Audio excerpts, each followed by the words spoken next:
Chapter 91. Yeah, that's true. Previous chapter. Next chapter. In this remote wilderness, running into someone was rare, so the two men didn't let their guard down.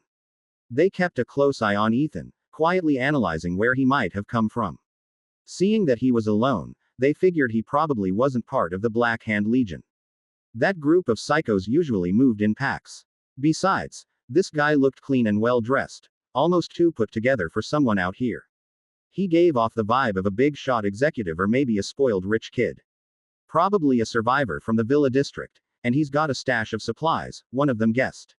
Whether it was for crystal cores or supplies, they both agreed. They couldn't let him go. Let's go. Having made up their minds, they stepped out of hiding and walked straight toward Ethan. Ethan glanced at them, his expression calm. Finally, he thought, took them long enough to show themselves. The two men raised their hands in a gesture of peace, smiling as they approached. Hey, don't worry, we're not here to cause trouble, one of them said. Oh, Ethan nodded slightly, his face unreadable. He took a closer look at them. They were wearing light blue security uniforms, now torn and tattered from branches and brambles. Their hair was long and unkempt, their beards scruffy, and their faces smeared with dirt and grease. They looked more like wild men than security guards. The younger of the two, who introduced himself as Frankie West, spoke up first. Hey, man, where's the man-eating vine?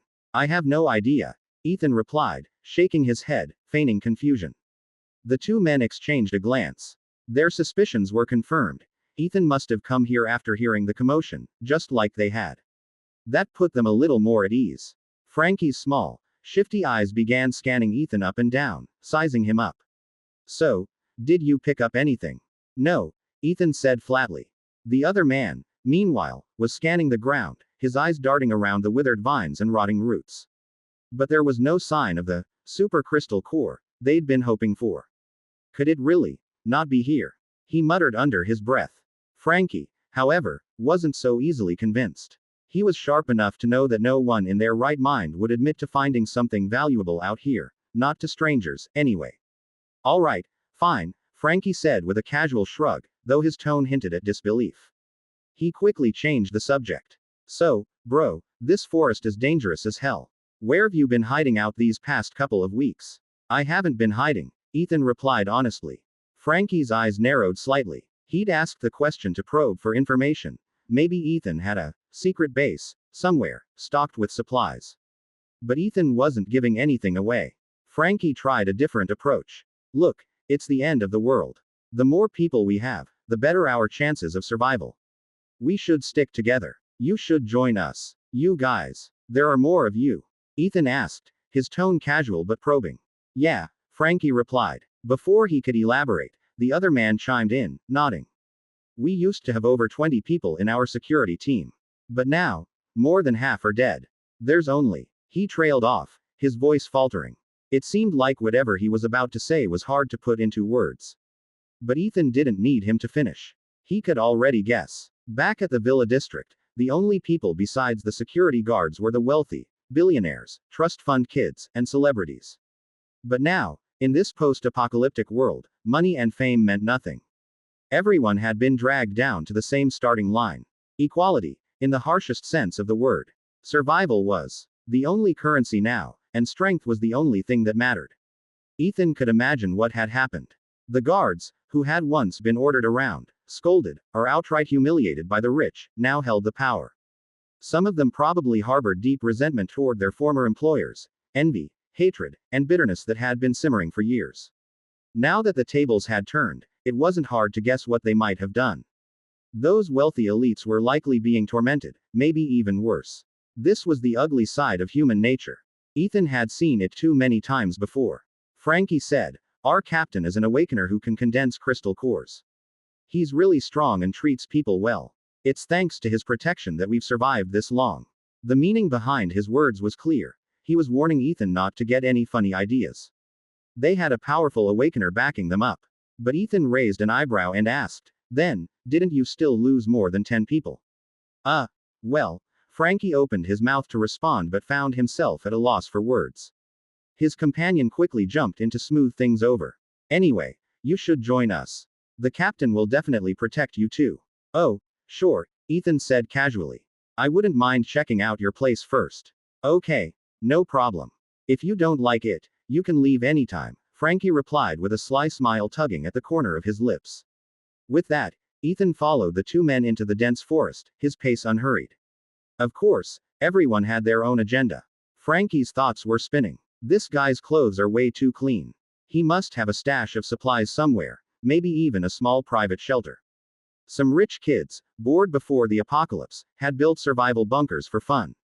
Now, those frivolous projects might actually be paying off. And then there was the crystal core from the man-eating vine. Frankie was convinced Ethan had found it and hidden it somewhere. His plan was simple. Keep Ethan close, gain his trust, and eventually get him to spill the truth, or just follow him quietly. When hunger struck, Ethan would have to retrieve his supplies, and that would reveal everything. Ethan, on the other hand, had his own plans.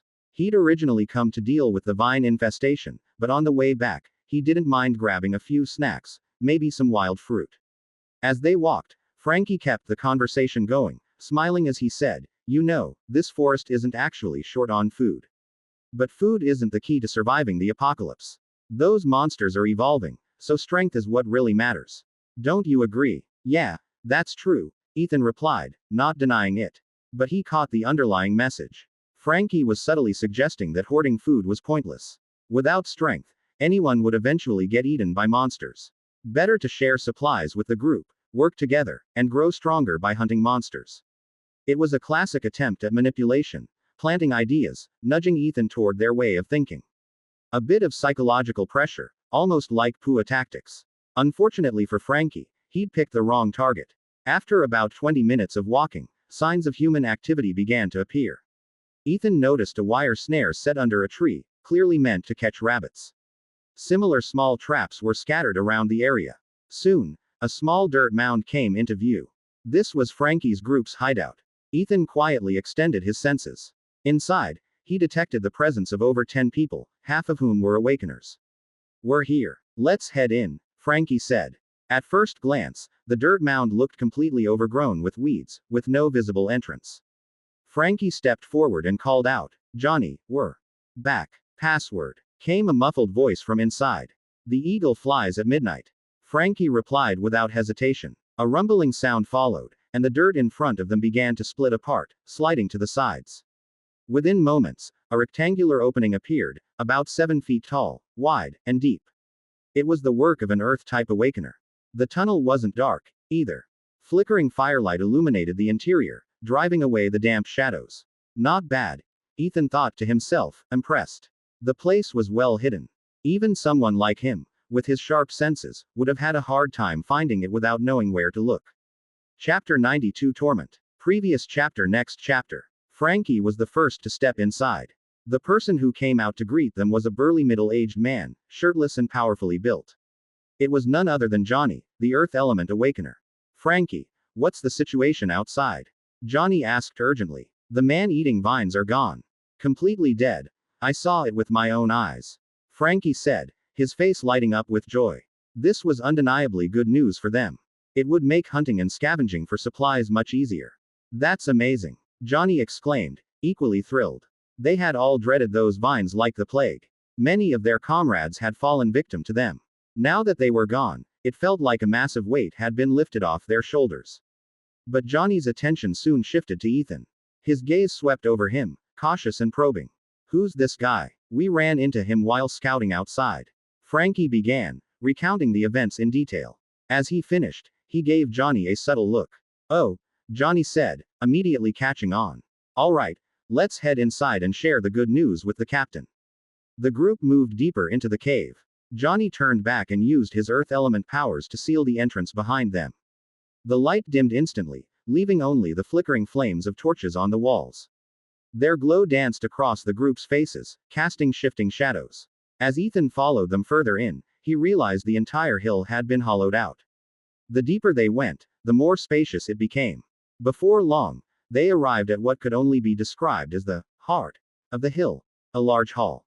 Torches burned along the walls, illuminating the space. There were crude furnishings, tables and chairs made of packed earth. At the center of the room was a long chair draped with a bear pelt. Reclining on it was a young man, wearing nothing but a pair of shorts. He was gnawing on a roasted rabbit head, his eyes fixed on Ethan and the others. The way he carried himself gave off the unmistakable vibe of a gang leader. This was clearly the leader of the group, Tyler Cross. Before the apocalypse, Tyler had dropped out of high school and worked as a security guard.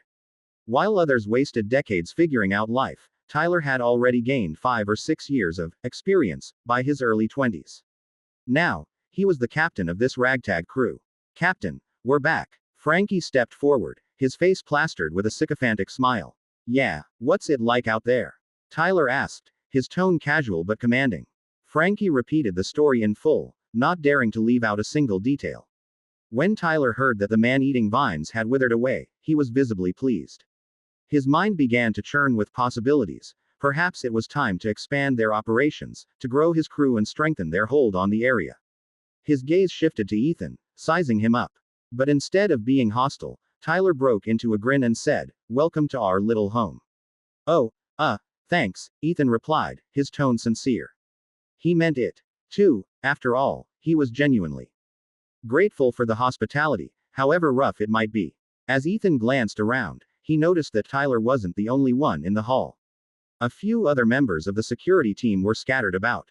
In the darker corners of the room, however, he spotted several people huddled together, men and women alike. Their clothes were tattered, some barely clothed at all. Their faces were dirty, their expressions hollow. They looked like refugees, utterly defeated. Tyler noticed Ethan's wandering gaze. With a smirk, he jumped off the long chair and strode over to one of the corners. He grabbed a girl by the arm and dragged her into the center of the room. The girl cried out in pain, collapsing to her knees. Her figure was slender and graceful, her curves accentuated even in her disheveled state. "Lift your head," Tyler said, crouching down and using a finger to tilt her chin up. His tone was smug, as if he were showing off a prized possession. "Recognize her?" he asked, looking back at Ethan. Who is she?" Ethan asked, studying the girl more closely. Her face was smudged with dirt, but her delicate features were still striking, an oval face, a high nose bridge, and large, expressive eyes. Her lips were pressed into a thin line, trembling with humiliation. She looked pitiful, the kind of beauty that stirred both sympathy and anger. "Ava Sterling," Tyler said with a grin. "The big-time celebrity." "Oh," Ethan murmured, his eyes widening slightly.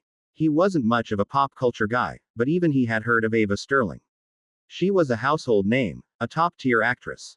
He looked at her again, and sure enough, it was her. But the Ava Sterling he remembered was worlds apart from the woman in front of him now. Once a radiant star adored by millions, she was now reduced to this, a broken shell, stripped of her dignity and at the mercy of men like Tyler. It wasn't hard to see why people might not recognize her at first glance. The contrast was just too stark. Before the apocalypse, Ava had lived in a luxurious villa perched atop the hill. Now, she had fallen into the hands of this group.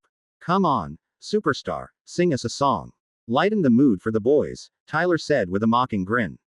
Ava had started her career as a singer, renowned for her incredible voice. People used to call her a walking CD. Now, in this grim reality, they often forced her to sing to pass the time. Her eyes reddened at the mention of superstar. What was once a title of admiration now felt like a cruel taunt, cutting deep into her pride. But Ava knew these men and their methods all too well. Any resistance would only lead to unspeakable torment. So, she began to sing. "And I'll rise up. I'll rise like the day. I'll rise up. I'll rise unafraid. I'll rise up. And I'll do it 1,000 times again." Her voice, though still beautiful, carried a faint rasp from dehydration. The song, filled with defiance and sorrow, perfectly captured her despair. As the haunting melody filled the cave, tears streamed down her face. Once a dazzling star adored by millions, she had fallen so far, reduced to a plaything for the very people who used to guard her gates. The sheer magnitude of her downfall was staggering, as if she'd been cast from heaven straight into hell. "Hey, I gotta say, the apocalypse has been pretty good to us," Frankie chuckled. "Back then, people like her wouldn't even glance in our direction. Now, she has to do whatever we say." The others laughed in agreement, their eyes drifting toward the corner of the room. "See that guy over there? Used to be a billionaire. And his wife. She was always looking down on me, acting like I was dirt. Now she's like some scorned housewife after her husband cheated on her. I've got her so broken she doesn't even dare talk back anymore. Finally got my revenge," one of them said, his tone dripping with satisfaction. Ethan followed their gaze. In the corner, a middle-aged man sat slumped against the wall, his face hollow and defeated. Beside him was a woman, trembling uncontrollably as she overheard the conversation. Whatever they had endured, it was clear it had broken them completely. Frankie and the others continued their banter, reveling in their newfound power. They joked about how the tables had turned, spouting cliches like, "What goes around comes around," and, "Don't underestimate the underdog." They seemed to see themselves as the protagonists of some twisted rags to riches story. Meanwhile, Ava finished her song. She curled into herself, hugging her knees and burying her face in her arms, sobbing quietly. Tyler, satisfied with his little display of dominance, turned to Ethan. "All right, enough of that. Let's talk about you. If you want to join us, hand over the crystal core from the man-eating vines and any supplies you've got stashed away. Do that, and we'll treat you like a brother.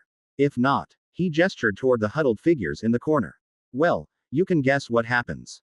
Your choice." Ethan nodded slowly, his expression calm. "All right," he said, his voice steady. He raised his eyes to meet Tyler's, the flickering torchlight reflecting in his pupils like tiny flames. "You want the crystal core? Sure. I'll get it for you." Chapter 93 Release. Previous chapter. Next chapter. Oh, everyone perked up at once. A crystal core. Seriously. They all knew the man-eating vines had killed countless people, absorbing their flesh and blood. Any crystal core formed from that would undoubtedly be high grade, an incredibly rare treasure.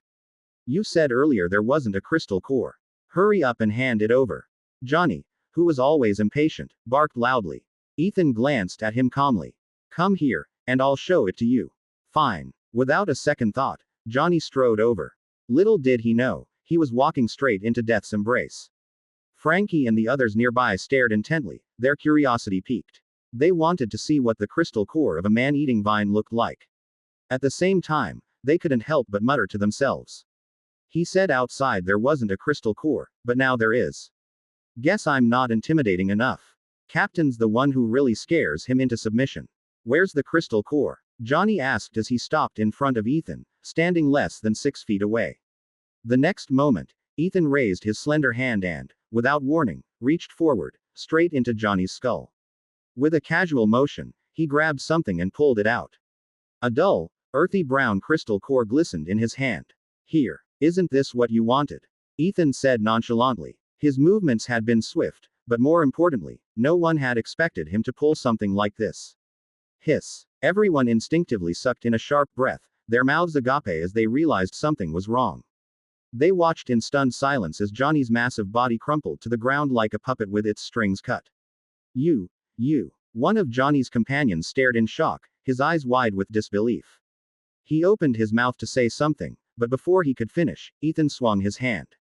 A gleaming tachi appeared in his grip, and with a swift motion, it sliced cleanly through the man's neck.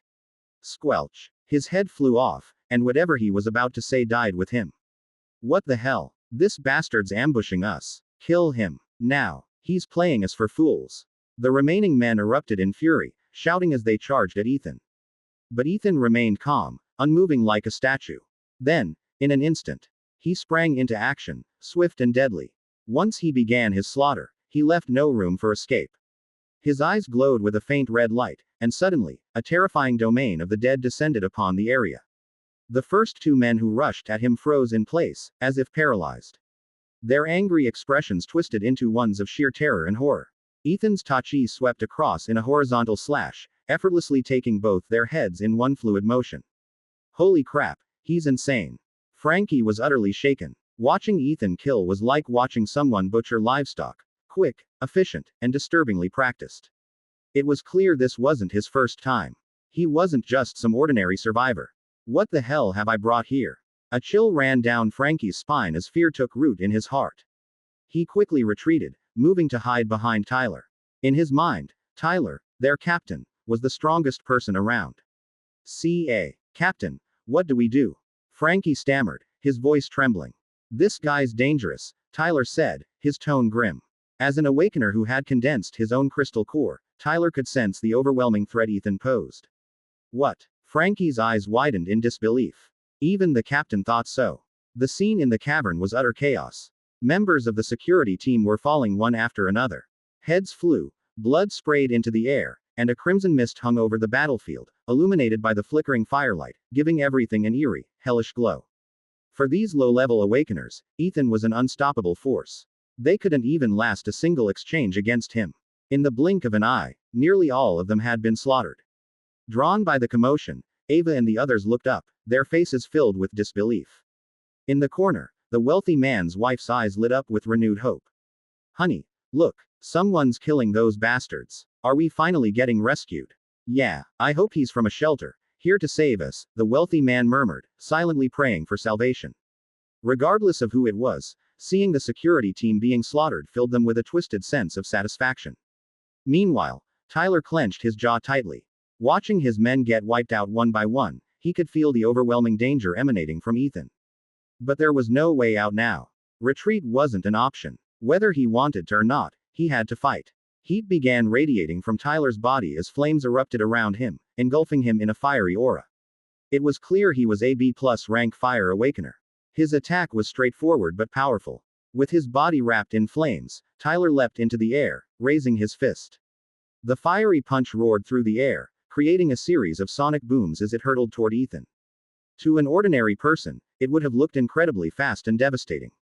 Come on, Captain. You've got this. Frankie cheered silently, his heart pounding. As a neurocore awakener, Frankie wasn't strong enough to participate in a fight like this. But seeing Tyler take action gave him a glimmer of hope. Maybe this was the turning point. But Ethan, sensing the fiery figure charging toward him, glanced up. His domain of the dead expanded outward like a tidal wave, crashing over Tyler. Tyler's body froze midair, as though he had been plunged into the depths of the ocean. He gritted his teeth, forcing himself to move with all his strength. He managed to push through the oppressive force, but it wasn't enough. Ethan's blade flashed in a diagonal arc, slicing cleanly through Tyler's body. The sharp edge cut through him effortlessly, splitting him in two. Whoosh! The once raging flames around Tyler's body extinguished instantly. His lifeless corpse hit the ground with a dull thud, and a fiery red crystal core rolled free from his remains. Wah! What? Frankie stood frozen, his mind blank with shock. The captain, the strongest person in his eyes, had been killed in a single strike. It was no different from watching an ordinary person get slaughtered. How is this possible? At that moment, it felt as though Frankie's entire belief system had crumbled. Ethan continued his rampage, cutting down the remaining awakeners with swift, precise strikes. The entire process took only a few seconds. From the moment he killed the Earth Awakener earlier, the others had no chance of escaping. Their deaths were inevitable. After finishing Tyler, Ethan gripped his blood-soaked Tachi and began walking toward Frankie. Frankie's entire body trembled as he watched Ethan approach. His liver felt like it was quivering, and he shook like a chick caught in a storm. Suddenly, a thought struck him. The man-eating vine, was it you who killed it? Ethan glanced at him, his expression indifferent. You're the only one who figured it out. But there's no reward for that. With that, Ethan swung his blade, ending Frankie's life in an instant. And just like that, the entire security team was wiped out. The cavern fell silent once more, save for the crackling of flames in the background. The flickering firelight cast eerie shadows across the walls, illuminating the gruesome scene. Headless corpses littered the ground, blood pooling everywhere. The metallic stench of blood filled the air, made even more suffocating by the enclosed space. Ethan turned his gaze toward the corner where the survivors huddled. Slowly, he began walking toward them.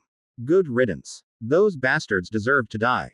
The wealthy man's wife snarled, her face twisted with rage. There was a hint of her domineering, shrewish nature in her tone. Please, get us out of here, she shouted. Ethan didn't respond. Without a word, he raised his blade and slashed her throat. Her eyes widened in shock, filled with disbelief. She tried to speak, but all that came out were muffled gurgles. Blood poured into her windpipe, choking her as she collapsed into her husband's arms, her body twitching a few times before going still. Don't kill me. Please don't kill me. The wealthy man was sobbing uncontrollably, snot and tears streaming down his face. I have money. Lots of it. I'll give it all to you. Just let me live.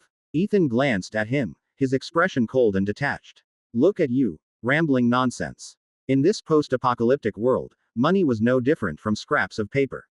It was utterly useless. Seeing no value in keeping the man alive, Ethan ended his life with a swift strike, granting him release. Chapter 94 Sprout. Previous chapter. Next chapter. Ethan had just dealt with the remaining humans. Now, only Ava was left. She stood there, staring blankly at the scene before her. There was no fear, no panic, just numbness, and perhaps even a faint trace of relief. From a dazzling star to a prisoner at the mercy of others, the drastic fall from grace had been too much for her to bear. She had long since lost the will to live. Ethan could see it in her eyes. She was begging for release. Without hesitation, he swung his blade, ending her life in one swift motion. Another tormented soul set free. Ethan muttered to himself, "I, the reborn king of the undead, the redeemer of the apocalypse." With that, he gathered up the bodies and blood, then activated his domain of the dead ability, phasing through the walls and leaving the scene. Outside, it was midday. Sunlight filtered through the gaps in the trees, casting beams of light that danced like threads in the air, creating a Tyndall effect. The occasional eerie bird call echoed through the forest, adding to the unsettling tranquility. Ethan glanced back briefly. There were likely more survivors in the villa at the mountaintop, but he had no intention of going after them. There was no point in wiping them all out. It held no meaning for him. With that thought, his figure vanished as he activated his stealth ability, retracing his steps back to his territory.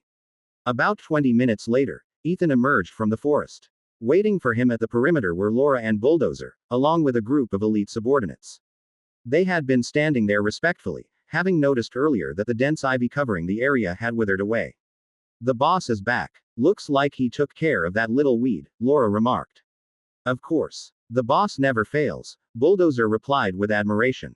"Time to eat." Ethan's words were brief and to the point. With a casual wave of his hand, he tossed out over a dozen corpses. The undead around him froze for a moment, their eyes widening as the scent of blood filled the air. Then, like ravenous wolves, they pounced on the bodies, tearing into them with unrestrained hunger. The boss even brought back prey. Was this a bonus hunt? "This is amazing tilde. Quote. Ethan ignored the feeding frenzy and headed straight back to his home. After taking a shower, he sat down on the couch. With a flick of his wrist, a seed appeared in his palm. It radiated a chaotic yet immense energy. How am I supposed to plant this thing? Ethan wondered to himself. It was clear that this crystal core seed wasn't something that could simply be buried in the ground and left to grow. Conventional methods wouldn't work. Suddenly, he recalled what he had seen back on the mountain. The roots of the ivy had all been embedded in human skulls. Maybe that was the way to do it. He stood up and looked out the window at the street below, where zombies wandered aimlessly. A strange idea began to form in his mind. In the past, when attacking the territories of other zombie kings, he had encountered many fusion creatures, mutants like human-faced rats and eight-legged human-faced spiders. It was proof that zombies had a high degree of compatibility. So, what if he could create his own fusion creature? But instead of fusing zombies with other creatures, he would use this mutated plant seed. Once the idea took root, Ethan wasted no time. Activating his domain of the dead ability, he descended to the street below. The surrounding zombies immediately bowed their heads in submission at the sight of him. Ethan scanned the crowd, his gaze locking onto an elite zombie, a warrior who had been injected with the X virus, one of his top fighters. "You, come here." Huh. The zombie looked up, curiosity flickering in its dull eyes. The boss was calling him out personally. That had never happened before. Still, he didn't dare question it and obediently stepped forward. Ethan chose one of his elite warriors for the experiment because he feared the seed's energy might be too overwhelming for an ordinary zombie. A weaker host would likely be consumed entirely, reduced to mere nourishment for the seed. Even with an elite zombie, success wasn't guaranteed. If the experiment failed, he'd lose a valuable subordinate. But if it succeeded, he'd gain a powerful fusion creature. It was like Genesis Biotech's human experiments, except Ethan was experimenting on zombies. He pulled out the seed and, using his domain of the dead ability, placed it directly into the zombie's brain with a simple gesture. The zombie stood there, dazed, not fully comprehending what had just happened. "What just happened?" it muttered, confused. "You don't feel anything?" Ethan asked, studying it curiously. "Nope, nothing." The zombie shook its head. But as it did, a faint crackling sound came from within its skull, like the sound of roots digging into soil. My brain feels so itchy." Suddenly, the zombie dropped to its knees, clawing at its head in agony. It writhed on the ground, overwhelmed by the unbearable sensation. Ethan frowned. Was the experiment failing? But then, the zombie threw its head back and let out a deafening roar. Its eyes snapped open, glowing an eerie green. A sharp crack followed, and a tiny green sprout emerged from the top of its head. The zombie's aura grew significantly stronger. The itching subsided, and it stood up, flexing its hands. To Ethan's surprise, its fingers transformed into vines, stretching outward in all directions. The nearby zombies recoiled in shock. What the hell? Did this guy just grow plants? The vines retracted, returning to fingers. The zombie clenched its fists, a look of excitement crossing its face. Boss, I've gained some strange new powers. I feel way stronger now. Oh, Ethan nodded, though his gaze lingered on the tiny green sprout atop the zombie's head. The experiment had worked. He had successfully created a fusion creature. But something about it felt off. Other fusion creatures he'd seen were terrifying in appearance, grotesque, monstrous, or exuding an aura of raw power.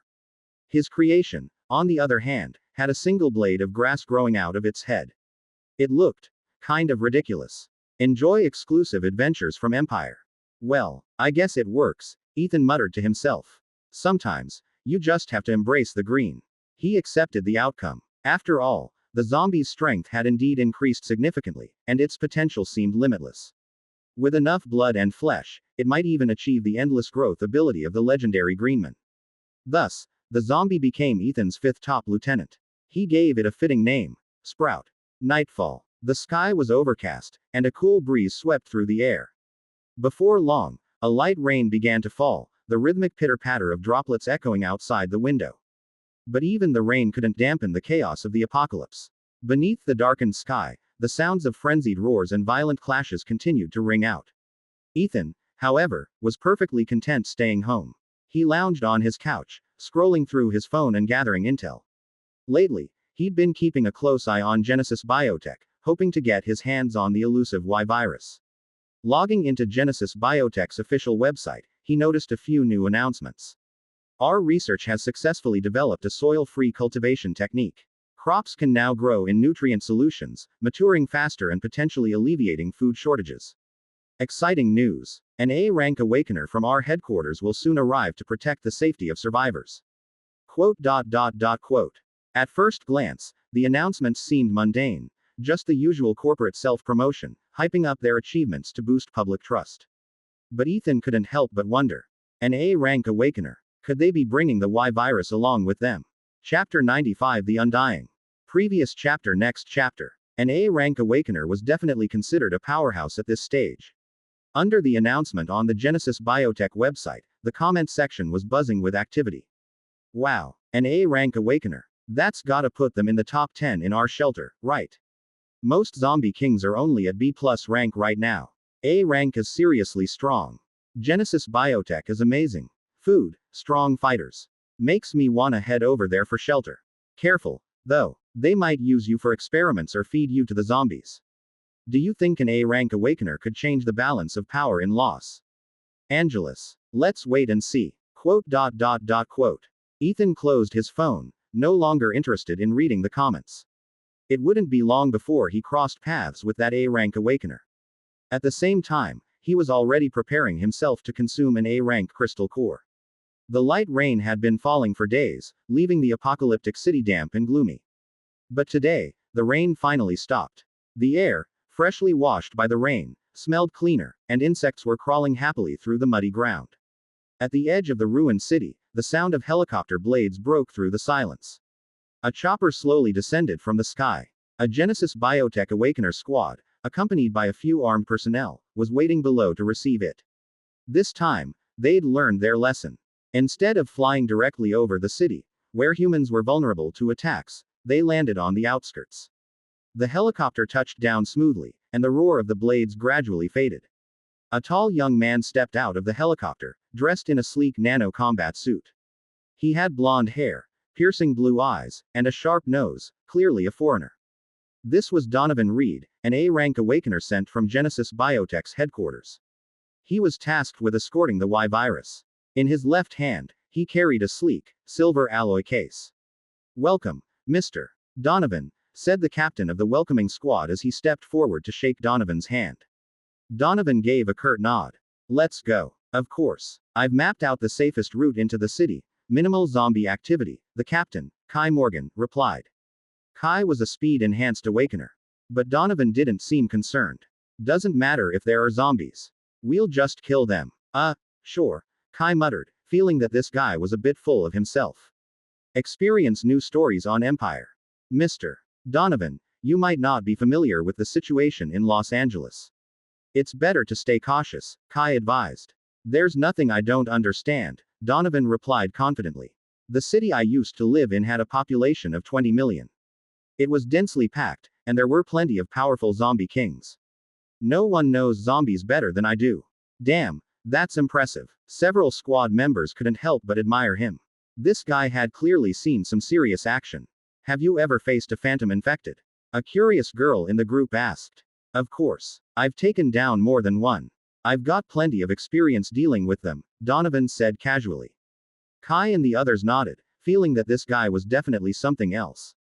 Maybe it was because he came from headquarters, but his personality was bold, confident, and a little overbearing. As they chatted, the group made their way into the city, stepping onto the cracked streets. Following the planned route, they would need to pass near the former territory of Serpent Eye. Of course, that area had already been taken over by Ethan. Genesis Biotech wasn't looking to provoke Ethan, so they planned to take a detour, skirting the edges of another zombie king's territory. Even so, a few stray zombies still wandered the streets. The moment the zombies spotted the humans, they charged at them like rabid dogs. But these low-level zombies posed no real threat. The armed personnel accompanying the group quickly dispatched them with titanium alloy machetes, slicing through the undead with ease. Donovan also stepped in. His awakener ability, Spectral Grip, allowed him to enhance his physical attacks with a ghostly energy. Black mist swirled around his right hand, flickering like flames. With a swift motion, he grabbed a zombie by the neck. The once ferocious zombie instantly froze in his grip, its body paralyzed as if it had been stunned. Spectral Grip had a paralyzing effect. Anything Donovan touched would lose its ability to move. With a sharp squeeze of his fingers, there was a sickening crack as Donovan ripped the zombie's head clean off. Damn, he's strong, Kai and the others watched quietly, their admiration growing. A few zombies were easily dealt with by the group. Not bad. As long as we don't run into the zombie king from the skyscraper district, one of the female team members muttered, clearly still haunted by past encounters. Kai tried to reassure her. That's not gonna happen this time. We've gone so far out of our way, what are the odds we'd run into him? Exactly. Unless he's deliberately waiting to ambush us, another male team member joked. What they didn't realize was that Ethan had already gotten wind of the Y-virus operation. Above them, unnoticed by anyone, a pitch-black crow streaked through the sky. Its crimson eyes gleamed as it scanned the streets below, taking in every detail of their movements. After finishing off the zombies, the group continued forward. Along the way, someone decided to ask Donovan a question, hoping his experience might shed some light on a troubling thought. Mr. Donovan, do you think there's a limit to how much zombies can evolve?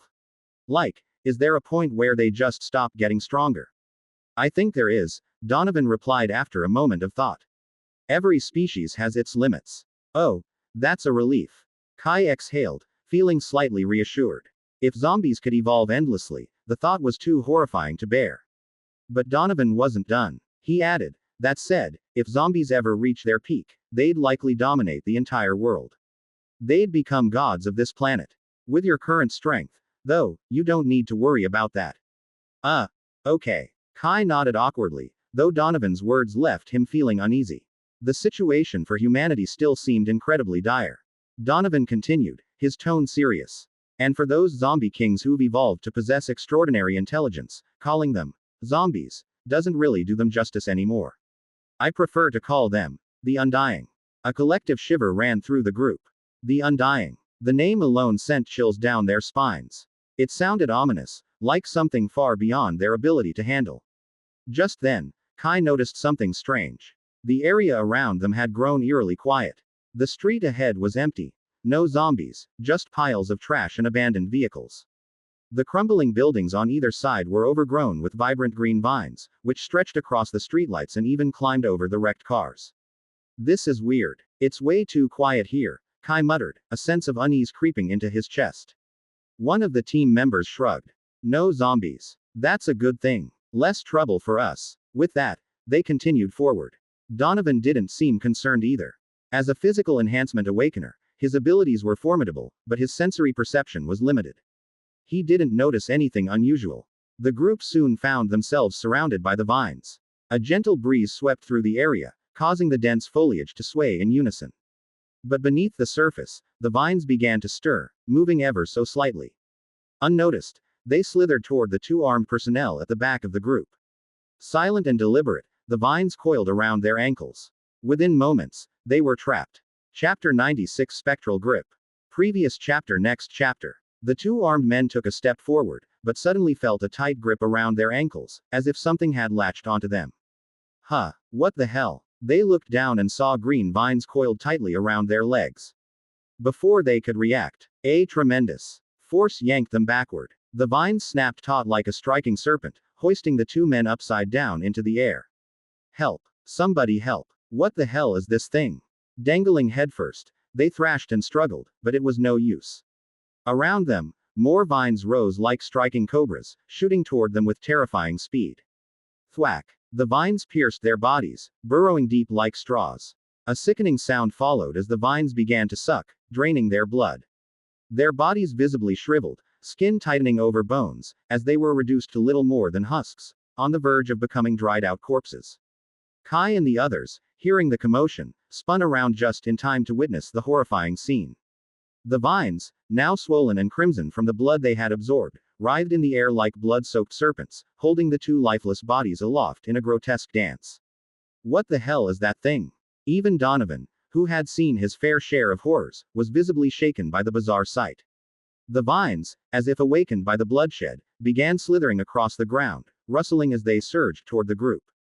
Defensive positions. Kai barked, immediately drawing his titanium alloy machete. The team sprang into action, hacking at the vines. Though the group of awakeners was strong, the vines alone weren't enough to overpower them. Looks like it's just some kind of mutated plant, Donovan said, his voice calm despite the chaos. There's probably a central core controlling it. If we take that out, this thing should die. Experience tales at Empire. Got it. Kai and the others nodded, their eyes scanning the direction the vines seemed to originate from, ready to follow the trail to its source. But as their gaze shifted forward, they froze. Standing in the distance was a slender girl. Her lips curled into a wide, unnatural grin that stretched all the way to her ears, revealing 2 rows of razor-sharp fangs. She raised her clawed hands and let out a chilling laugh before charging toward them like a maniac. Ha ha ha ha ha tilde tilde tilde. Shit. The group collectively sucked in a sharp breath, their pupils contracting in fear. It was unmistakable. This was a zombie king. And not just any zombie king. Laura's speed increased rapidly, her movements becoming a blur. In the blink of an eye, she vanished entirely. As that, a phantom infected. The group tensed, their focus locked on the direction she had disappeared. One of the awakeners, a psychic, closed her eyes, trying to sense Laura's presence. But none of them noticed the shadow creeping up behind her. From the psychic's own shadow, a figure began to emerge, a dark, humanoid shape wreathed in what looked like black flames. Its claws gleamed as it silently rose, aiming directly for her back. Thwack! Before anyone could react, the creature's claws plunged into the psychic's chest, piercing straight through her body. With a sickening squelch, it ripped her heart out in one swift motion. Gah! The psychic's lifeless body crumpled to the ground as the creature, Little Shadow, held her still beating heart in its clawed hand, letting out a bone-chilling cackle.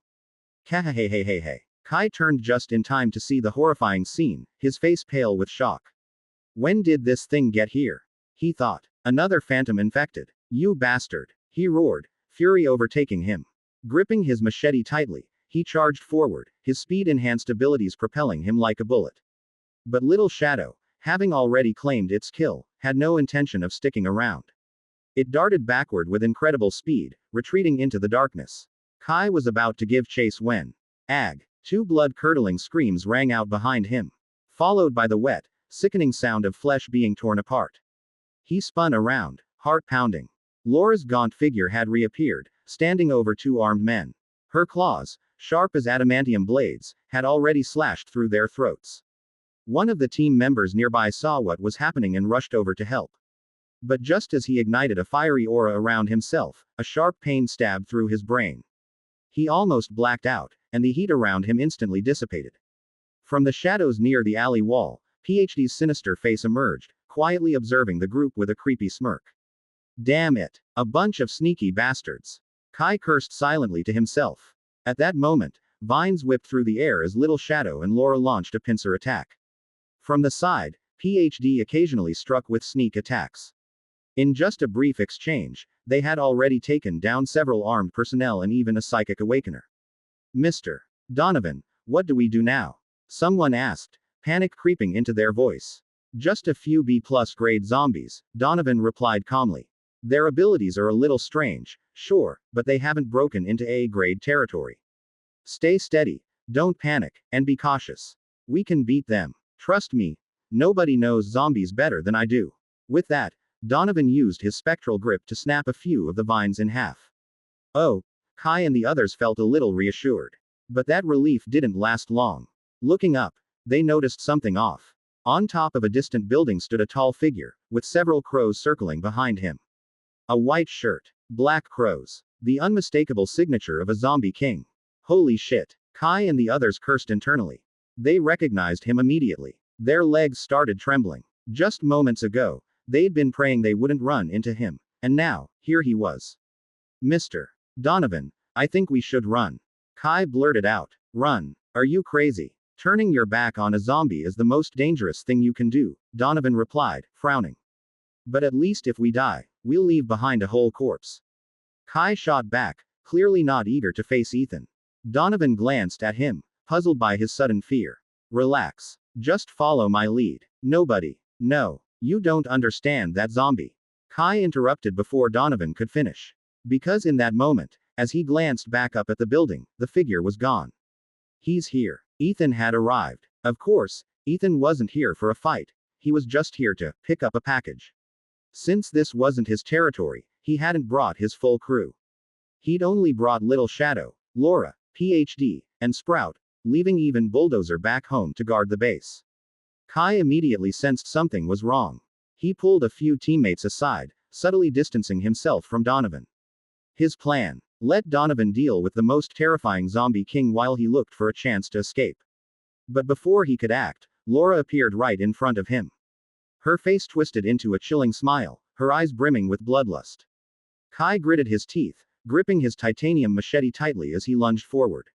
Bring it on. As a speed-enhanced awakener, Kai's machete swung so fast it left afterimages in the air, his attacks swift and relentless.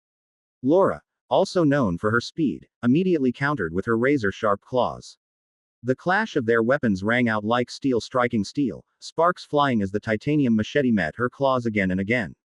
Meanwhile, Little Shadow had silently crept up behind Donovan, his eyes locked on the briefcase in Donovan's hand.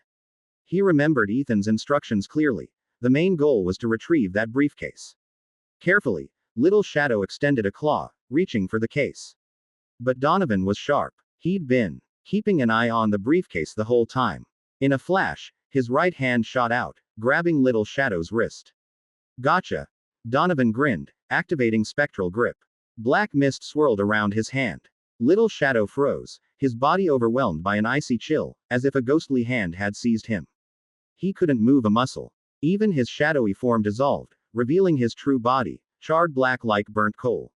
Huh, this one's not local, Donovan muttered, suspecting Little Shadow might be from some distant tribe. He was just about to deliver a devastating blow when suddenly, an overwhelming pressure descended on him. It was like being submerged in a sea of blood, the sheer force suffocating. A tall figure appeared before him. Chapter 97 Big Ears. Previous chapter. Next chapter. Donovan felt like a meteor had just crashed into the earth, his entire body tensed up in an instant. So strong. Ethan's gaze sharpened as he raised his hand. In a flash, Itachi appeared in his grip, and with a swift motion, he slashed downward. The blade cut through the air, its arc sharp and deadly, as if it was destined to draw blood. Donovan's heart skipped a beat. He quickly released his Little Shadow, bracing himself against the overwhelming pressure as he desperately stepped back. Swish. The blade's tip grazed past his face, slicing through the air so close that it shaved off half his bangs. Golden strands of hair fluttered to the ground.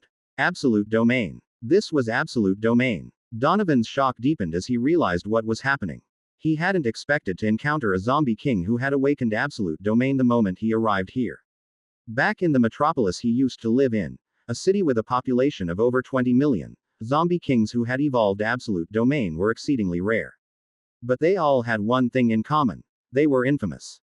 Their lairs were human no-go zones, marked as death traps on every map. Ethan, of course, didn't care what Donovan was thinking. He kept swinging his blade, slashing relentlessly. The air around them grew hotter and hotter. Flames ignited along the edge of Ethan's tachi, the heat radiating outward. Donovan frowned, not daring to let his guard down for even a second. Black mist began to swirl around his hands as he raised his arm to block the incoming strike. Clang. The clash of their powers rang out like the sound of metal colliding. Donovan had actually managed to block the tachi. Ethan raised an eyebrow, slightly surprised. It seemed Donovan's body enhancement abilities weren't half bad. An A-rank awakener. Huh.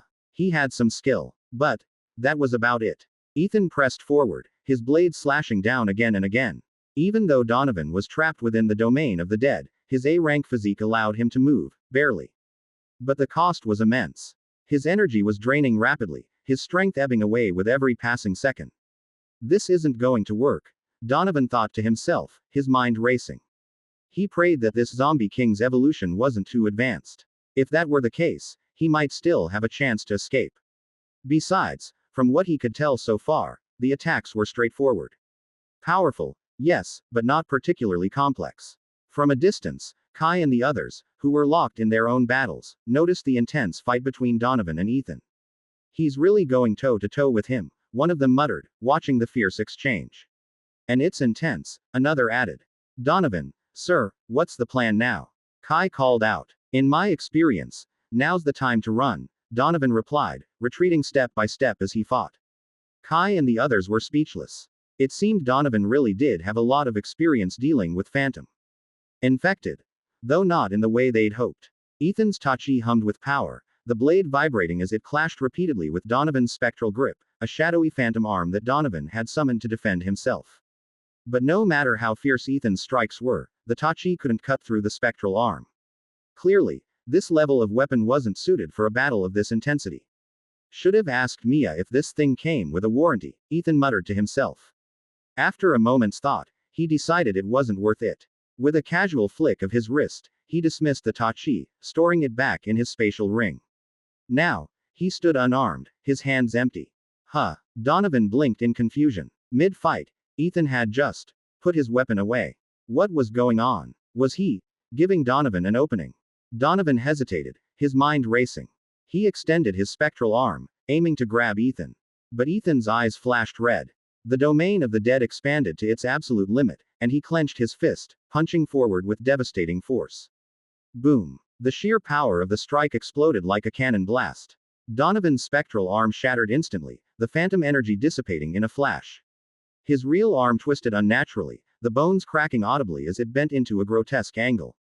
Donovan's body was flung backward like a broken kite, tumbling through the air before crashing nearly 500 feet away.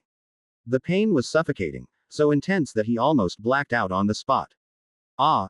Donovan gasped, his teeth clenched as he struggled to stay conscious.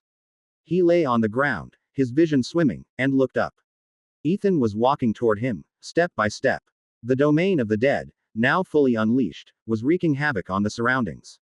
Objects near Ethan disintegrated into dust, and even the buildings lining the street were collapsing, their structures crumbling under the immense pressure. The sound of destruction echoed all around. It was like a natural disaster in human form, steadily approaching. This can't be happening, Donovan thought, his mind reeling. It was clear now. Ethan's physical strength far surpassed the weapon he had been using. The moment he put the blade away, Donovan hadn't even stood a chance.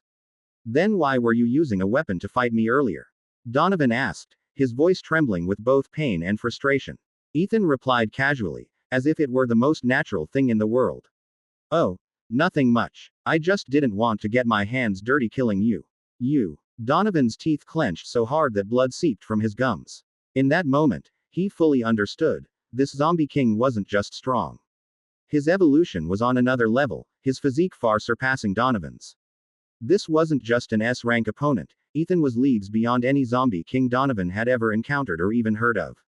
From a distance, Kai and the others watched the scene unfold, their hearts sinking. Just moments ago, It had seemed like Donovan was holding his own, trading blows with Ethan. But now, it was clear he was completely outmatched. Was this some kind of sick joke? As Ethan stepped closer, Donovan was once again engulfed by the oppressive domain of the dead. His earlier exertion, combined with his severe injuries, left him utterly defenseless. He could only watch, helpless, as Ethan reached out and grabbed his head. Then, everything went black. Donovan lost consciousness. Ethan stood over Donovan's lifeless body, holding an A-rank crystal core in his hand. The core shimmered faintly, its pure energy swirling within like a soft, glowing mist. Genesis Biotech's prized A-rank mercenary had barely set foot in Los Angeles before being utterly annihilated. Without hesitation, Ethan reached down and tore the alloy case from Donovan's arm, ripping it free with brute force. He stashed it into his spatial ring. The Y-virus was now in his possession. Shit. This is bad. Kai's heart raced as panic set in. But before he could act, a sudden chill spread through his abdomen. He looked down, stunned, to see Laura's razor-sharp claws piercing his stomach with surgical precision. Blood gushed from the wound, his life force draining rapidly. Slash, slash, slash. Laura didn't stop there. With a few more swift strikes, she tore him open, spilling his insides onto the ground. Finally, she reached into his chest cavity and ripped out his still-beating heart, blood dripping from her fingers. Kai was dead. With his death, the battle was effectively over. The remaining Awakeners, now consumed by despair, didn't last long. They were quickly dispatched by Little Shadow, PhD, and Sprout. The fight ended in mere moments.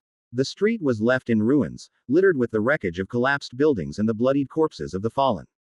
Ethan waved his hand, collecting the bodies and storing them away to share with his underlings later. Boss, let's head back, Laura said, licking the blood from her claws with a satisfied grin. She seemed thoroughly pleased with the carnage. Nearby, Little Shadow was already feasting on a fresh heart, savoring the taste. Fresh meat like this, too good to pass up. But just as they were about to leave, the sound of chaotic footsteps echoed from the surrounding streets. Zombies began to emerge from all directions, their guttural growls filling the air. Among them were several agile figures, leaping and darting with unnatural speed, clearly elite zombies. Ethan glanced over his shoulder, his expression calm and unbothered. It wasn't hard to figure out what had happened. The earlier battle had clearly drawn the attention of the local zombie king and his horde. Still, Ethan wasn't concerned. According to Buddy Crow's earlier reconnaissance, the zombie king in this area wasn't particularly strong.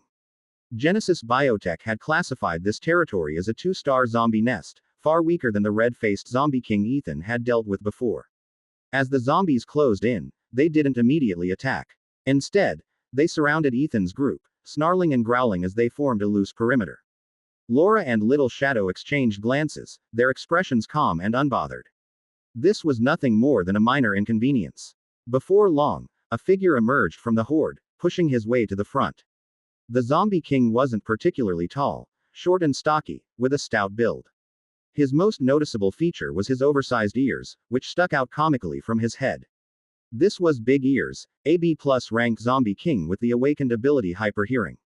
In the early days of the apocalypse, Big Ears had used his enhanced hearing to hunt down survivors with ease, earning himself a decent reputation. But as time went on, his lack of combat-oriented abilities left him struggling to keep up. Now, he was on the verge of being outclassed and forgotten. Big Ears scanned Ethan and his group carefully. Under normal circumstances, he wouldn't have dared to provoke a zombie king of Ethan's caliber. But today, emboldened by the size of his horde, he mustered up a bit of courage. You come into my territory, kill people, and then just walk away. Don't you think that's a little rude? He said, his voice dripping with false bravado. Chapter 98 Wheel back whoever wins. Previous chapter next chapter. So, does that mean I should kill you before I leave? Ethan asked playfully, a faint smirk tugging at his lips. Behind him, Laura, Little Shadow, and the others perked up at his words. Despite being surrounded by the zombie horde, they showed no fear. Instead, cruel grins spread across their faces, their expressions brimming with bloodlust. Big Ears froze for a moment, realizing his attempt to intimidate them had failed miserably. His tone softened almost immediately. Why you've got to leave at least one human corpse behind, right? Not even one. Ethan dismissed him coldly, turning to walk away without another glance. The elite zombies that had been blocking their path instinctively stepped aside, cowed by the overwhelming aura of the high-tier zombie king. None dared to stand in his way. Laura and the other zombie kings followed closely behind Ethan, their gazes sweeping over the surrounding zombies with open disdain. The contempt in their eyes was palpable. Even as Ethan and his group disappeared into the distance, none of the zombies dared to make a move. They could only watch helplessly as the group left. "Boss, they're so badass." One of the elite zombies muttered in awe. Big Ears nodded in agreement. "In this part of the city, there aren't many who can stand against him. Probably only the nest across the river has a chance. If they end up fighting, whose side are we on?" The elite zombie asked hesitantly. Big Ears fell silent, his eyes darting back and forth as he considered the question. Zombies like him, who lacked strong combat abilities, were destined to lose their status as kings sooner or later. When that time came, their only option would be to pledge allegiance to another zombie king. After a moment of thought, Big Ears finally said, "We'll back whoever wins." On the way back, Laura couldn't help but ask, her curiosity getting the better of her. "Boss, why didn't you just kill Big Ears back there?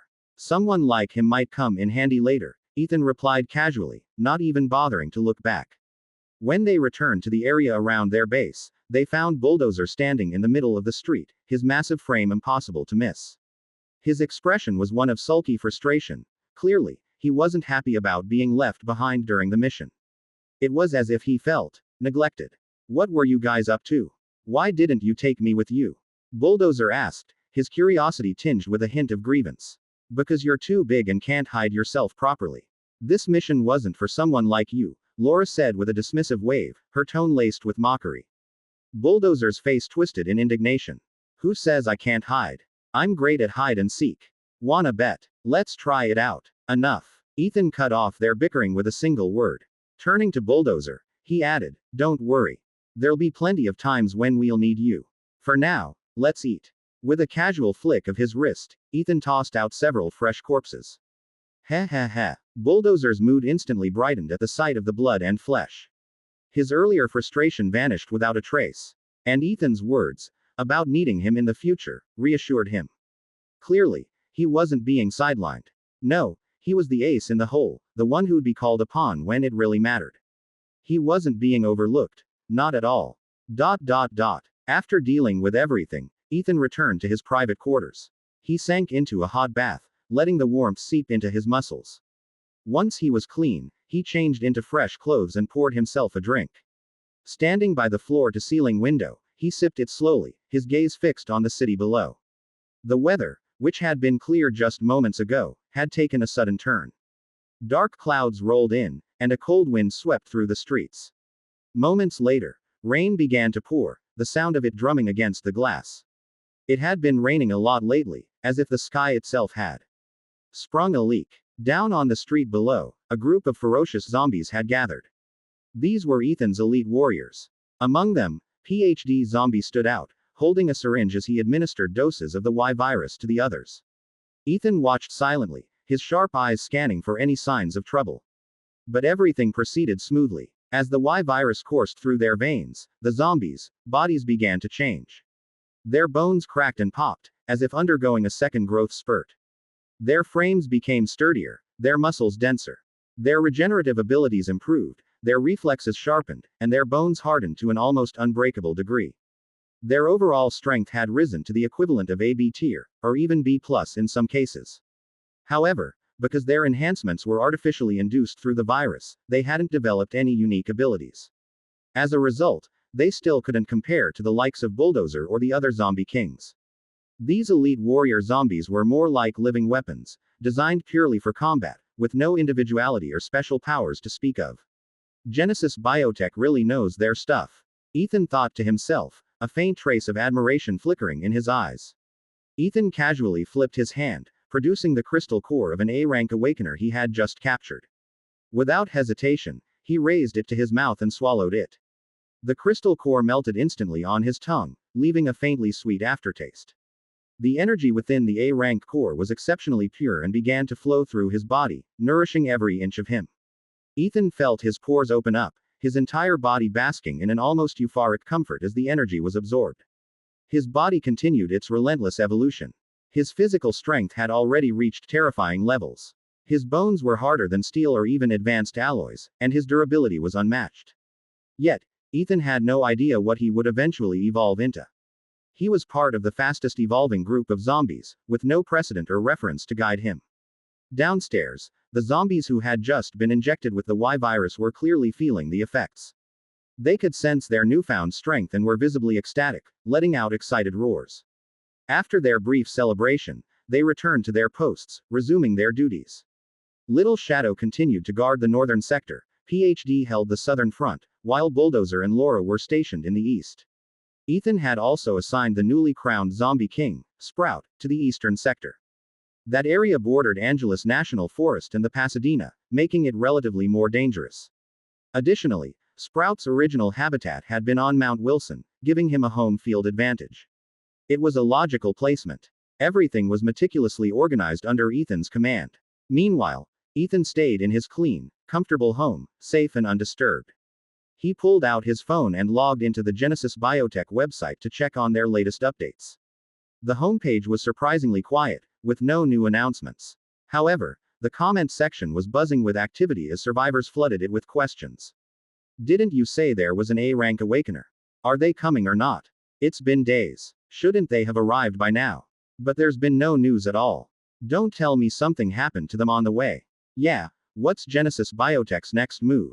Genesis Biotech had actually responded to the flood of inquiries with a brief and straightforward update. Due to thunderstorms, the plane has been delayed. The A-rank awakener will not be arriving for the time being. The comment section immediately exploded with replies. Huh, what do you mean? Delayed? How does a plane get delayed for this long? Are you serious? Did something happen to them? The thread quickly devolved into a sea of question marks and speculation. Outside, the rain continued to pour, heavier than ever. The overcast sky brought an early nightfall, casting the city into darkness. By the river in the eastern sector, Bulldozer stood tall, his massive frame unyielding as the rain lashed against him. He was like a steadfast pine tree, unmoving in the storm. The days of relentless rain had caused the river to swell significantly. The rushing water roared as it surged downstream, sending mist into the air. The scene was almost surreal, like a dreamscape of clouds and mountains, a fleeting glimpse of paradise. Bulldozer's eyes gleamed with a rare sense of awe. The beauty of the moment stirred something deep within him. He wanted to recite a poem, to capture the grandeur of the scene. But after a long pause, his limited vocabulary failed him, and he could only mutter. Fuck, that's a lot of water. Still, he wasn't discouraged. The heavier the rain, the more fish there were to catch. During storms like this, the larger fish in the deeper parts of the river often swam closer to the surface, making them easier to snag. Over the past few days, Bulldozer had caught plenty of fish, feasting to his heart's content. And now, with the rain coming down just right, he decided it was time to try his luck again. Let's catch some fish, he muttered, stepping forward toward the river. Chapter 99 Thirsty. Previous chapter. Next chapter. Bulldozer might be reckless, but even he wasn't dumb enough to jump straight into the water to catch fish. Instead, he crouched by the riverbank. Using himself as bait, he tried to lure the mutated fish closer. Bulldozer plunged his massive hand into the icy river, swishing it around carelessly, sending water splashing everywhere. Ha. The scent of blood and flesh spread through the current, quickly attracting the mutated fish. It didn't take long before a shadow appeared downstream, swimming against the current. Its sheer strength parted the water as it surged forward. It's coming. And it's a big one. Bulldozer's beady eyes locked onto the shadow. About 20 feet away, with a loud splash, the creature shot out of the water, lunging straight for his face. The massive black fish had a body shaped like a snake, cylindrical and covered in strange patterns. Its gaping mouth was filled with razor-sharp teeth, making it look absolutely ferocious. But Bulldozer wasn't weak. Reacting quickly, his hands clamped down on the fish's neck like iron pincers. With a swift turn, he hurled the fish backward onto the land. Thud. The impact was so heavy that cracks formed in the ground. But the fish was tough. Even after that, it wasn't dead. Bulldozer grabbed its tail with both hands and slammed it against the ground several times, each hit making a loud bang as the earth trembled. Still not satisfied, he stomped on the fish's head with all his strength. This time, the fish finally stopped moving. The commotion had been loud enough to draw Laura's attention. She appeared not far away, tilting her head as she watched. Bulldozer, noticing her gaze, scratched his head awkwardly. Holding up the massive fish, he asked, "You want some?" You stomped on it. "No thanks. I'm not eating canned sardines," Laura said, wrinkling her nose in disgust. "Suit yourself." Bulldozer shrugged, prying open the fish's head.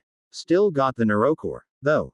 Without hesitation, he dug in, devouring the fish with gusto. The fish was big, but for Bulldozer's appetite, it wasn't nearly enough. One fish wasn't going to cut it. So, he decided to head back to the riverbank. To catch more. Laura called out from behind, "Hey, be careful. Don't fall in. Relax, I've got this." Bulldozer waved her off, crouching down again by the water. The sound of rushing water filled his ears as he repeated his earlier tactic, stirring the water to lure more fish. This time, the response was even faster. In the distance, he could see another shadow writhing and twisting beneath the surface. Whoa, this one's even bigger, Bulldozer thought, his heart racing. Of course, if nothing went wrong, something was bound to go wrong. The shadow moved with lightning speed, shooting out of the water like an arrow. With a loud splash, it broke the surface. Bulldozer reached out to grab it. The moment his hand made contact, he felt something soft and slimy. Looking closer, he realized, it wasn't a fish. It was a tentacle. It looked like a squid's tentacle, but it was as thick as Bulldozer's arm. What the hell is this thing? Before he could react, the tentacle coiled around his wrist like a snake, quickly wrapping around his entire arm. Then, with a sudden, powerful yank. Splash. Bulldozer, who had been crouching, lost his balance. His center of gravity shifted, and he toppled headfirst into the river. Laura turned around at the sound of the splash, watching as water sprayed everywhere. "Thirsty," she muttered, raising an eyebrow. In the water, Bulldozer thrashed wildly, his head bobbing up and down. Raw. Glub glub glub.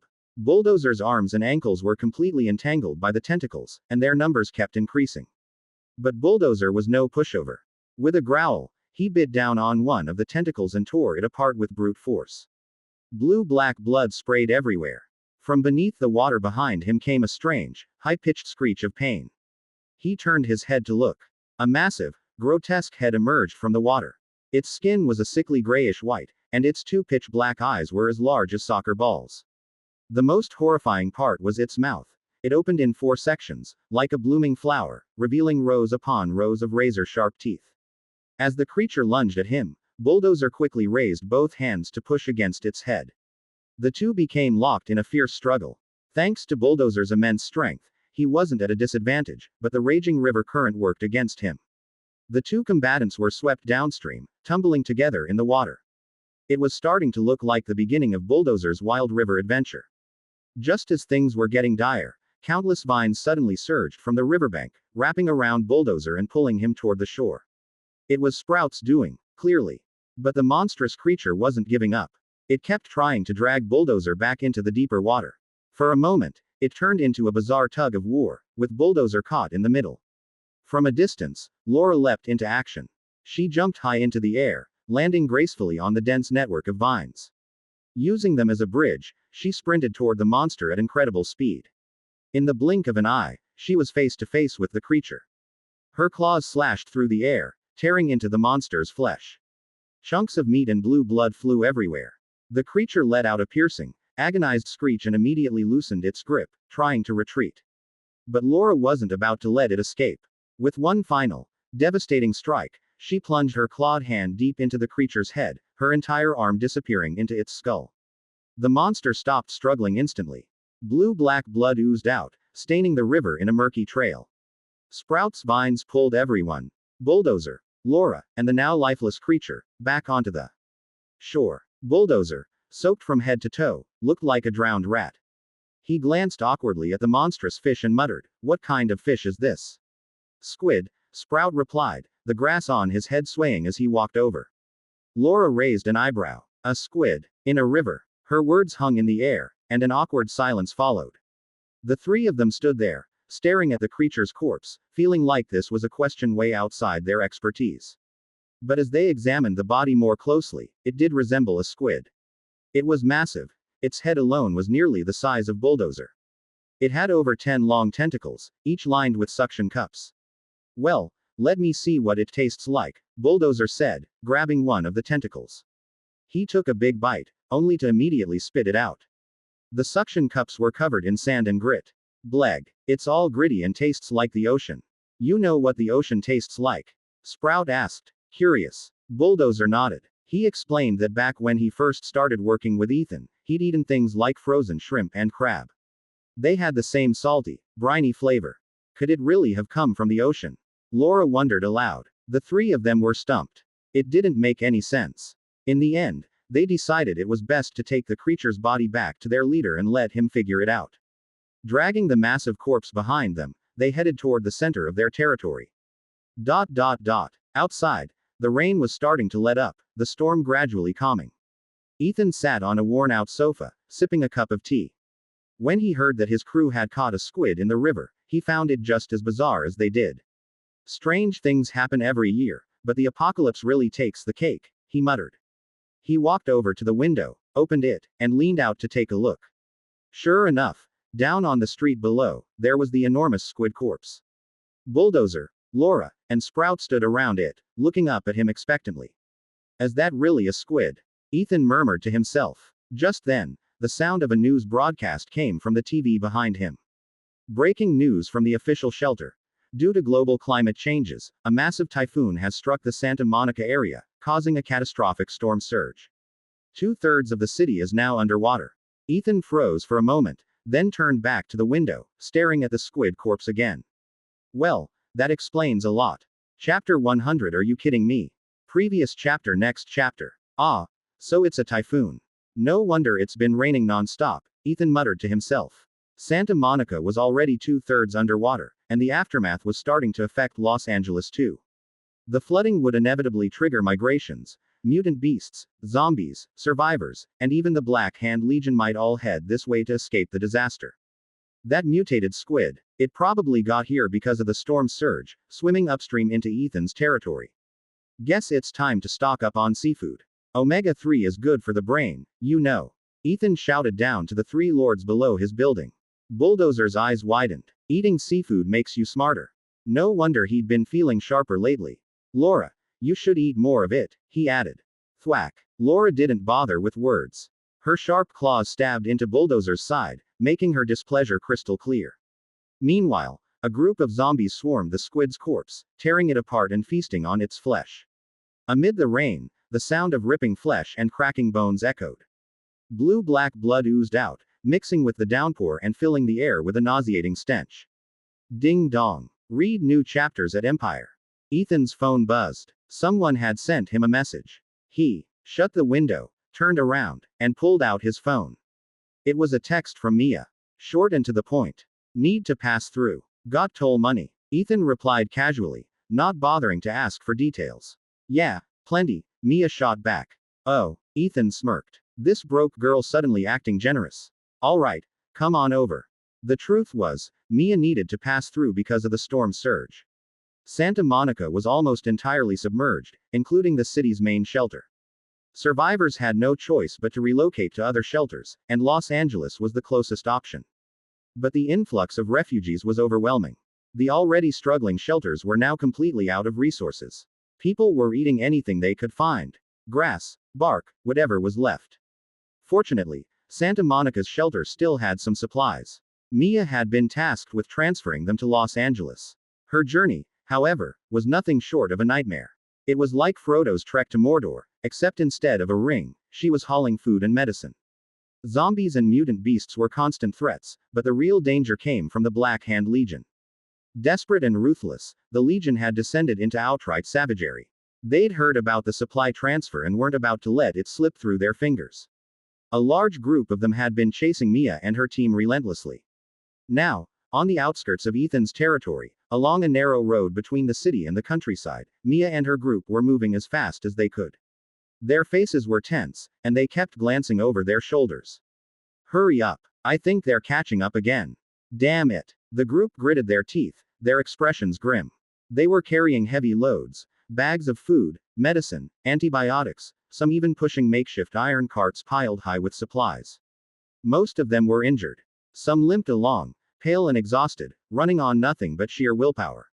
Even Mia wasn't unscathed. Her clothes were torn, her sleeves shredded by blades, and her arms were wrapped in blood-soaked bandages. Beside her, Sean trudged along. His sharp eyes still gleamed with intelligence, but his face was drawn with fatigue. His stomach growled loudly. I'm starving. Again. I've got some seafood left. Want some? Mia offered. Seafood. Sean's eyes lit up. Back in Santa Monica, they'd managed to catch a few clean crabs and mantis shrimp. The taste had been incredible, a rare luxury in these times. But the catch had been small, and most sea creatures were infected by the virus. Where is it? Hurry up and give it to me, Sean said eagerly. Mia reached into her pocket and pulled out something long and green, a strip of seaweed. Here, enjoy. Quote. Sean stared at her, speechless. His sharp gaze turned into a deadpan glare, as if to say, are you kidding me?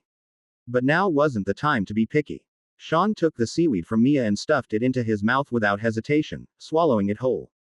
To his surprise, it didn't taste half bad. If only there were some dipping sauce, it might have even been enjoyable. Come on. Just a little more, everyone. We're almost at Los Angeles. Chris shouted from the back, rallying the group. As a seasoned mover, he had plenty of experience and naturally joined this critical mission.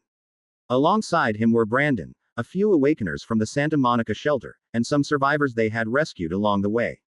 The group had started with 53 people. Now, only 20 remained. Some had been killed by zombies, mutant beasts, or the Black Hand Legion. Others had simply collapsed from exhaustion, unable to go on. In the apocalypse, when someone fell behind, no one stopped to wait or help. Doing so would only drag the group down and put everyone at greater risk. Anyone who couldn't keep up was left behind, no exceptions. Well, almost no exceptions. Earlier, there had been a mother and her young son in the group. When the boy collapsed from exhaustion, the mother couldn't bear to abandon him. She chose to leave the group and stay behind with her child. Their fate was obvious. Unless a miracle occurred, they were almost certainly no longer alive in this brutal world. Thud. Suddenly, another sound of someone collapsing came from within the group. A middle-aged man in his 50s stumbled and fell face first to the ground, unable to go on. Dad, get up. Just a little more, we're almost there. A woman beside him cried out in panic. Grandpa, get up. Grandpa. A little girl, no older than 3, clung to the man's sleeve, her words barely coherent as she sobbed and shook him. It was clear this was a family, 3 generations traveling together. Truthfully, they shouldn't have made it this far. They'd only survived thanks to Mia, Chris, and the others, who had gone out of their way to help them. The little girl had often been allowed to ride on a wheelbarrow, pushed along by the group. In this harsh apocalypse, children were a rare sight. Seeing this little girl gave Chris and the others a glimmer of hope for humanity's future. After so much bloodshed and death, the child's innocence was like a refreshing spring, cleansing their weary souls and giving them a reason to keep going. Most people in the group didn't mind the special care given to the child. And those who did, well, they didn't dare say it out loud. What do we do now? Brandon asked, scratching his head. They were already at the edge of the city. He didn't want to leave another companion behind. It felt like such a waste. Chris glanced at the man on the ground and said, maybe I can put him on my cart. I can still manage. Uncle Chris, you're such a good guy. Brandon's eyes grew misty with emotion. But Mia turned her head, her gaze calm and cold. Leave him. What? Chris and Brandon both froze, stunned by her response. Before they could argue, something strange happened.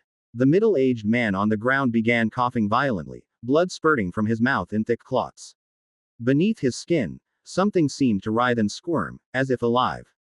His body convulsed uncontrollably, and then, he started to rise. Chapter 101. This was deadly pain. Previous chapter. Next chapter. The woman froze in shock, instinctively clutching her daughter and stepping back a few paces. Dad, what's wrong with you? He's been parasitized by the worms in the seawater for a while now. Mia walked forward slowly, her hand reaching back to grip the hilt of the blade strapped to her back. With a sharp shing, she unsheathed her tachi, making her intentions crystal clear. The woman's eyes widened in disbelief, tears streaming uncontrollably down her face.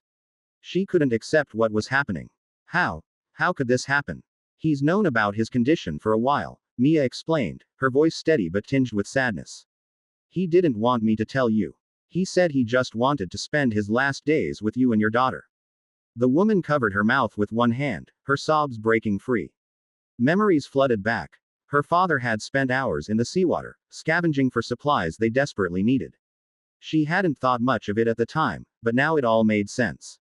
The seawater was teeming with mutated parasites. That must have been when it happened, when he was infected. The old man groaned in agony, his body stiff and contorted as he struggled to rise from the ground. His movements were unnatural, his posture grotesquely twisted. A guttural wail escaped his lips as something beneath his skin began to writhe violently, as if trying to break free. Then, with a sickening pop, one of his eyes burst open. Thin, thread-like worms spilled out, wriggling with unsettling energy. They resembled horsehair worms, long and unnervingly slender. The middle-aged man let out a guttural scream, his body now fully overtaken by the parasites. His movements became erratic, and it was clear he was no longer in control. The parasites were driving him, seeking new hosts to continue their reproduction. There's no saving him, Mia muttered under her breath. Allowing him to stay with the group had been her final act of mercy. The others stood frozen, their jaws clenched in grief and anger. Some of the more timid survivors couldn't bear to watch and shut their eyes tightly, trembling. Chris, however, stepped forward without hesitation. He scooped up the crying little girl and gently covered her eyes with one hand. Shing! Mia's blade flashed through the air, severing the man's head in one clean stroke. Blood sprayed out in a crimson arc, and more worms spilled from the wound, writhing as they hit the ground. The man's lifeless body collapsed with a heavy thud. Let's move. The Black Hand Legion will catch up to us if we stay here any longer, Mia said, sliding her blade back into its sheath. Yeah. The group nodded somberly. They had lost so many already, but those who remained had no choice but to keep moving forward. Wait. Chris's sudden shout broke the silence. His face was pale, his eyes wide with horror as he stared at the little girl in his arms. The others turned to him, their expressions darkening as they began to piece together what was happening. Uncle Chris, you don't mean, Brandon stammered, his voice trembling. He didn't want to believe it. But Chris had seen it clearly. Beneath the little girl's forehead, just under her skin, something about 2 inches long was moving. If you weren't paying close attention, you might mistake it for a pulse, but it wasn't. The woman's face turned ashen as she realized what was happening. She rushed forward, snatching her daughter from Chris's arms. Chris, my daughter's fine, right? She's not infected, right? Chris opened his mouth but couldn't bring himself to say the words. His silence was enough. The woman's last shred of hope shattered. She broke down completely, wailing uncontrollably. First her father, and now her daughter. One blow after another had pushed her to the brink. The little girl, despite her young age, was remarkably composed. Her eyes dimmed, but she reached out a small hand to wipe her mother's tears. Mommy, don't cry. Okay. The woman nodded desperately, clinging to her daughter as if holding her tighter could somehow protect her. She turned to Mia, her eyes pleading. My daughter's symptoms aren't that bad yet. There has to be a way to save her, right? I'm sorry, but there's no cure right now, Mia said, shaking her head. But then she added, if the parasites haven't reproduced yet, it might be possible to remove them. But we'd need advanced surgical equipment, and we don't have that here. If we can make it to the shelter in time, the researchers there might be able to help. Then let's go. Let's go right now. The woman nodded frantically, clutching her daughter tightly. They were already near the outskirts of Los Angeles, and the shelter wasn't far. Every second counted. But fate has a cruel way of striking when hope begins to bloom. Just as they were about to move, a powerful presence surged from behind them. The air grew heavy as the sound of footsteps echoed, dozens of them. The Black Hand Legion had caught up. Trying to run. None of you are leaving here alive today. The bald, muscular man at the front of the Black Hand Legion sneered, his voice dripping with menace. Chris and the others froze, their frustration boiling over. Chris clenched his teeth so hard it felt like they might shatter. Oh, come on. Are you kidding me? Of all times, they had to show up now. Get ready for a fight. Someone shouted. Stay updated with Empire. The fighters in the group immediately drew their weapons, their faces grim with determination. Mia's gaze sharpened as she assessed the situation. Chris, take the survivors and the supplies. Get out of here. We'll hold them off. Chris hesitated, his concern evident as he glanced at Mia's calm but battle-worn face. They'd been through so many brutal fights already, and even the strongest warriors had their limits. All right. But be careful, Chris said, nodding reluctantly. He couldn't shake the worry gnawing at him. Mia had been pushing herself to the brink, even resorting to self-inflicted wounds to boost her power. He feared she might finally hit her breaking point. You watch yourself too, Chris added, his voice low. But the Black Hand Legion wasn't about to let them escape with their supplies. Several Earth Awakeners stepped forward, their hands glowing as they pressed them to the ground. The earth rumbled violently, and massive walls of stone erupted from the ground, cutting off every possible escape route. Damn it! Someone cursed, their fists clenched in frustration. Sean scratched his head, his eyes scanning the towering walls that now surrounded them. What the hell is this? A maze. He muttered to himself, good thing I'm a genius. Breaking through mazes is my specialty. Without waiting for a response, he cocked his fist back and slammed it into the nearest wall. With a deafening boom, the wall crumbled into dust, the force of his punch rippling outward. But there was no time to celebrate. The battle erupted in full force. Mia's group of Awakeners clashed with the Black Hand Legion, their powers colliding in a chaotic storm of energy. Blasts of fire, lightning, and earth energy lit up the battlefield, the sheer intensity of the fight shaking the ground beneath them. Mia, as always, was a force to be reckoned with. Her tachi flashed with arcs of lightning as she swung it, slicing through several earthen walls in her path. Her target was clear, the bald man leading the enemy forces. So, you're the famous Awakener 001, huh? The man muttered, his voice low and mocking. Let's see what you've got. The ground beneath his feet shifted as dirt and rock surged upward, encasing his body in a thick, impenetrable suit of earthen armor. With a roar, he charged forward, his massive fist swinging toward Mia like a wrecking ball. Mia met his attack head-on, her tachi slicing through the air with a sharp whistle. The blade struck the earthen armor with a loud clang, sinking in a few inches before the force of the impact was absorbed. The blade stuck fast, unable to cut any deeper. The backlash from the strike sent Mia flying backward, skidding nearly 50 feet before she regained her footing. That's it. Is that all you've got? The bald man taunted, his voice dripping with disdain. A weapon like that can't even scratch my defense. Mia didn't respond. She didn't waste time on words. Instead, she pressed the blade of her tachi against the wound on her left arm, the sharp edge biting into her flesh. The crystal core embedded in the hilt of her blade began to glow, arcs of electricity crackling to life and dancing along the blade. The energy surged into her body, sending waves of searing pain coursing through her. Her muscles trembled involuntarily, her body racked with both agony and exhilaration. Every nerve felt alive, every cell in her body thrumming with power. This was deadly pain, her most dangerous ability. The numbers on the bracelet around her wrist began to climb rapidly, 12%. 19%. 26%. 31%. Mia's lips curled into a faint, almost mocking smile. Did you really think a sword is just for cutting people? She muttered under her breath. Chapter 102 I'm just here to collect the toll. Previous chapter Next chapter. A powerful aura surged, growing stronger by the second.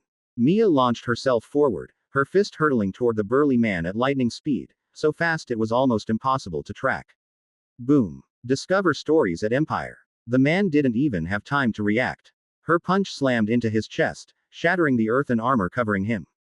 His body flew backward like a kicked soccer ball, tumbling over 60 feet before crashing to the ground.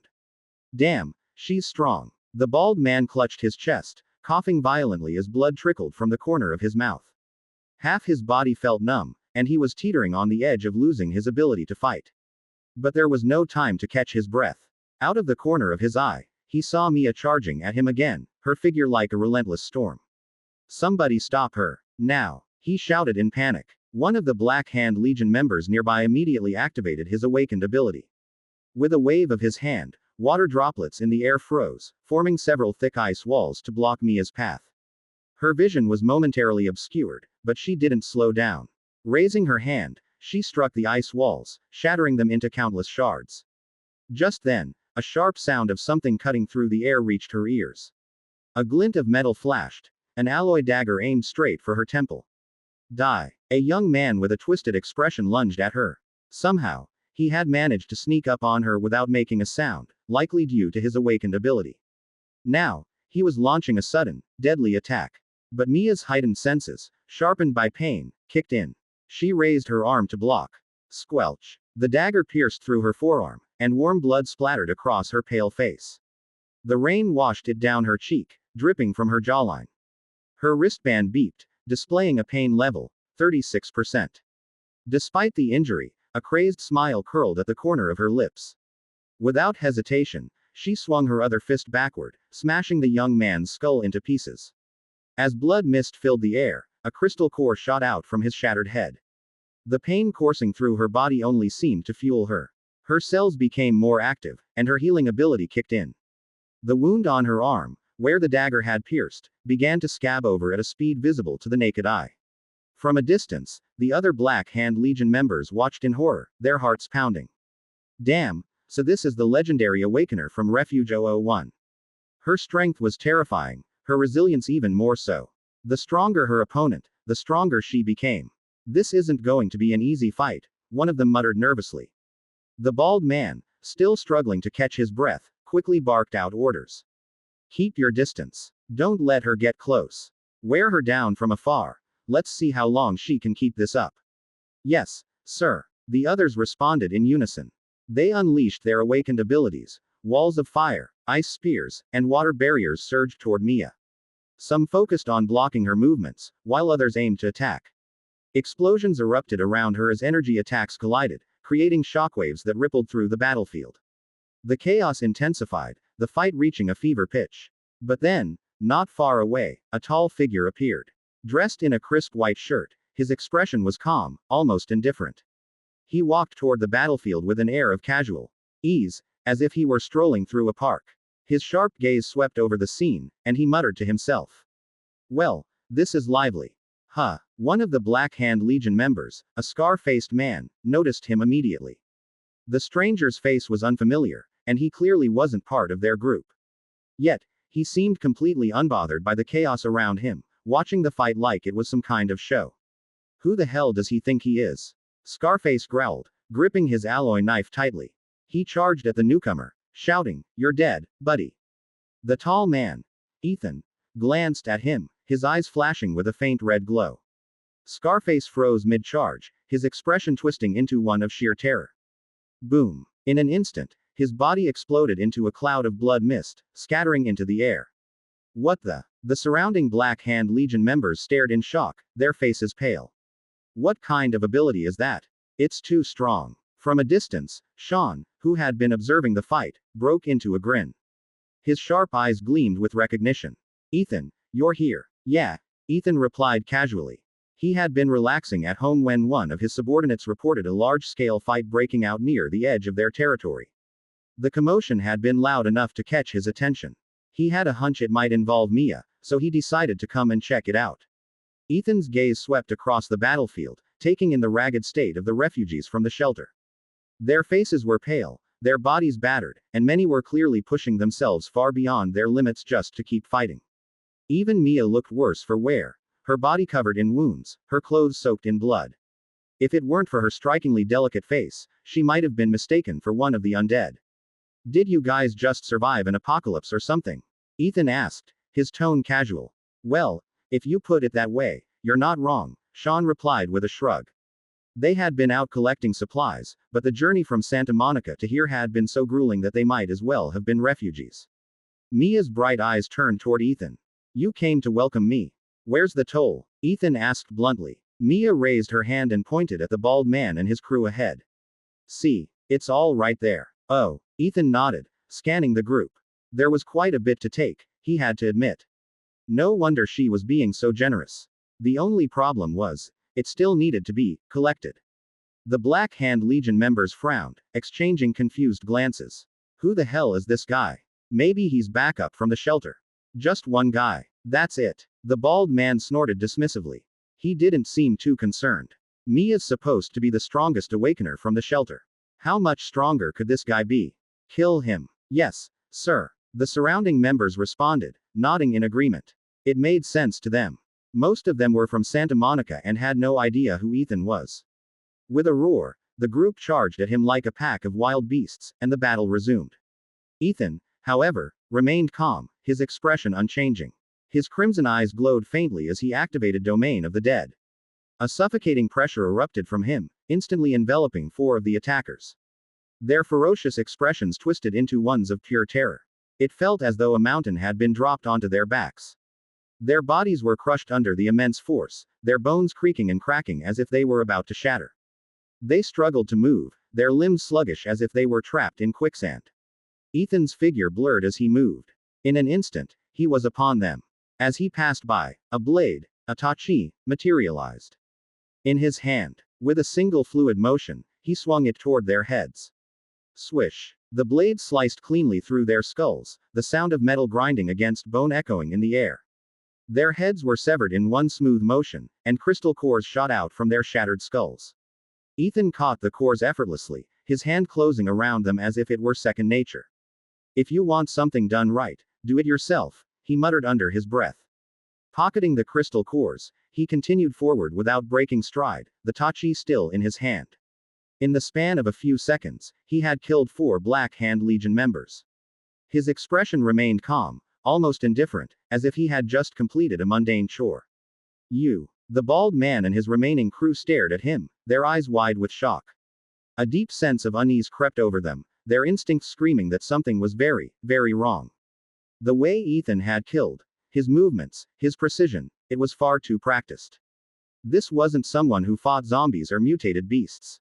This was someone who had killed people, and done it often. Who the hell are you? The bald man stammered, his voice trembling with fear. Ethan glanced at him lazily, his crimson eyes glowing faintly. Don't worry, he said, his tone calm and almost reassuring. I'm just here to collect the toll. Chapter 103. How is he this fast? Previous chapter. Next chapter. Hearing what Ethan said, the bald guy immediately got even more nervous. It sounded like it wouldn't hurt. Just one hit, and it'd all be over. But what really freaked them out was that neither the rain nor the blood from earlier could touch Ethan. The moment it got close, some invisible force pushed it away. It was downright eerie. Chris, Brandon, and the others had met Ethan before. Seeing him show up to help, they were thrilled. The kingpin of Los Angeles. An absolute powerhouse. Taking out a few Black Hand Legion members. That'd be a walk in the park for him. Still, they didn't dare show their excitement. The last thing they wanted was to piss Ethan off and end up as collateral damage.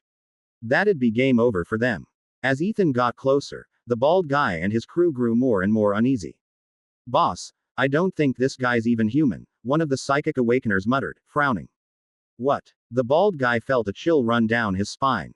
He wasn't stupid. Thinking back to what Ethan said about a toll, he was starting to piece things together. Damn it. What the hell was going on in Los Angeles? Was the King of the Dead actually helping humans in the shelters? This completely shattered the bald guy's worldview. He was starting to think LA was way too dangerous. He needed to get back to Santa Monica, fast. His eyes darted around as he tried to come up with a plan. After taking that punch from Mia earlier, his strength had taken a serious hit. If he kept fighting, his chances of survival were slim.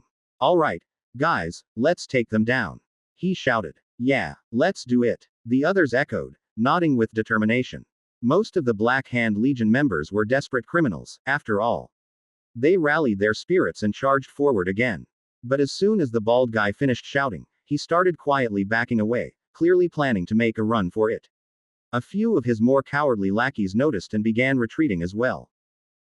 They exchanged glances, as if silently agreeing on their next move. The bald guy suddenly barked, "Hey! What are you guys doing? Why aren't you charging in?"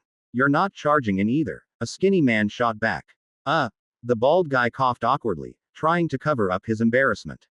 His angry facade crumbled instantly, replaced by a sheepish expression. "Shish. Keep it down. Let's just sneak out of here."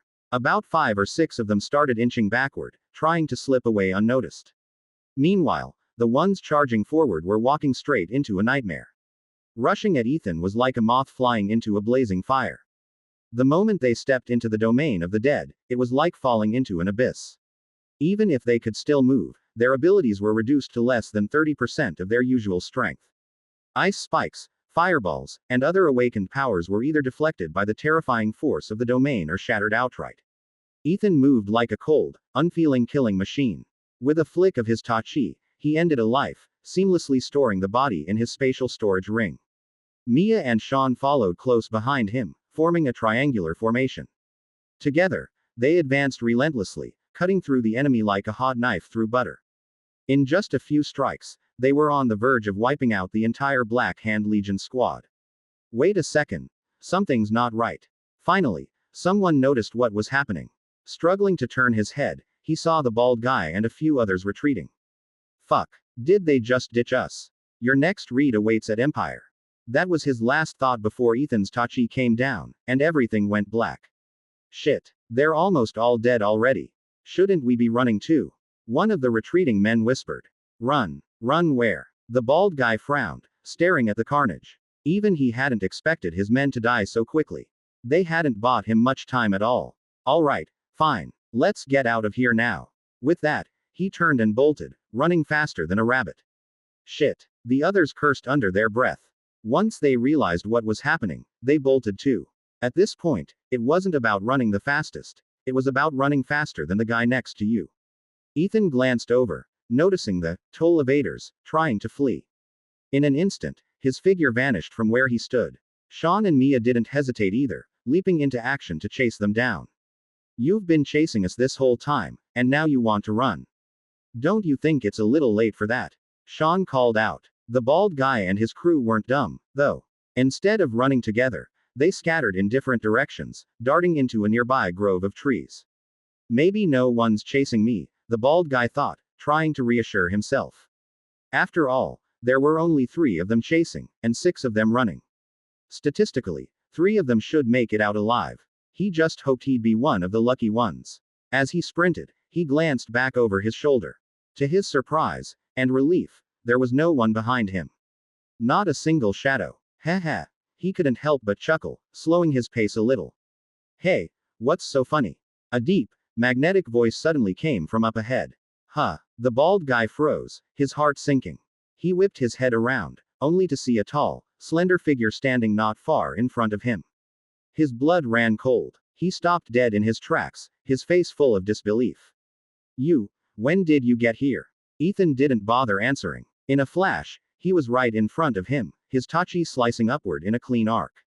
A thin red line appeared from the bald guy's chin to the top of his skull. His eyes widened in terror, frozen in the same horrified expression. A moment later, his head split cleanly in two, like a cracked egg, and fell apart. Ethan calmly stored the body in his spatial ring before vanishing again. When he reappeared, he was standing in front of a large tree. Its bark was dry and cracked, with moss creeping up its roots. At first glance, it looked like any ordinary tree in the grove. Plant camouflage. Huh, I've seen this trick before, Ethan muttered to himself. The tree trembled slightly, and then, suddenly, a pair of terrified eyes opened on its surface. It had been found. The person hiding inside was clearly a wood element awakener, skilled in camouflage. But against Ethan, their efforts were useless. He had spotted them instantly. Ethan swung his tachi in a horizontal slash. Schlunk. Bright red blood sprayed from the tree trunk, and a limp human body tumbled out, collapsing onto the ground. Ethan stored the corpse without a second thought, then turned his gaze in another direction. Something had caught his attention. This grove, something's off about it, he murmured, his expression darkening. ... Meanwhile, on the other side of the grove, Sean was in hot pursuit. Stop running, he shouted, his voice booming. Sean wasn't the sharpest tool in the shed, but his physical abilities were top-notch. His speed was incredible, and he was quickly closing the gap. The guy he was chasing, a speed-enhanced awakener, was starting to panic. No matter how fast he ran, Sean was right on his heels. The distance between them was shrinking with every step. Damn it. Is this guy a bloodhound or something? How is he this fast? The young man cursed under his breath, weaving through the trees. He kept glancing back, his frustration mounting. Schlunk. Suddenly, he felt a cold, sharp pain in his abdomen. He looked down, stunned, as a skeletal hand had punched clean through his stomach. Blood began to seep out, soaking his clothes and spreading like a dark red flower blooming across his torso. His body stiffened, and his head turned slowly, almost mechanically, to look behind him. What he saw made his blood run cold. A horrifying, skeletal face, skin stretched tight over bone, was staring back at him, its hollow eyes filled with malice. Chapter 104 Mommy, Don't Cry. Previous chapter. Next chapter. Ha ha ha. The skeletal figure's face twisted into a sinister grin, its voice rasping like metal scraping against metal. The young man convulsed violently, collapsing in terror as he lost consciousness. Sean's sharp, curious eyes studied the creature. Where'd this freak come from? Anyone else would have been scared out of their mind, but Sean didn't flinch. Instead, he lunged forward and threw a punch. The Bone Claw Zombie King didn't dodge. Its bloodstained, skeletal claws clenched into a fist, meeting Sean's attack head-on. Bam! The two collided with a force like steel clashing against steel. A shockwave rippled out from their fists, scattering dead leaves across the ground.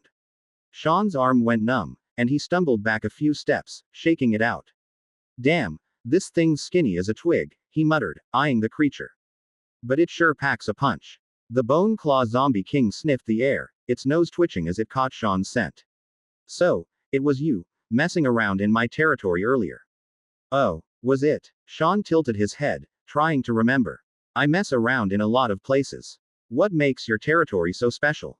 The Bone Claw Zombie King's face darkened. Was this guy for real? It started to wonder if eating his brain would actually lower its own IQ. But then, the creature suddenly turned its head, gazing into the depths of the forest. Its brow furrowed, as if sensing a powerful presence approaching. Forget it. I'll deal with you next time. Without another word, it grabbed a nearby corpse. The bones on its back cracked and shifted, sprouting a pair of skeletal wings. With a powerful leap, it shot into the sky. This one's coming with me, the Bone Claw Zombie King called out, its raspy voice echoing through the trees.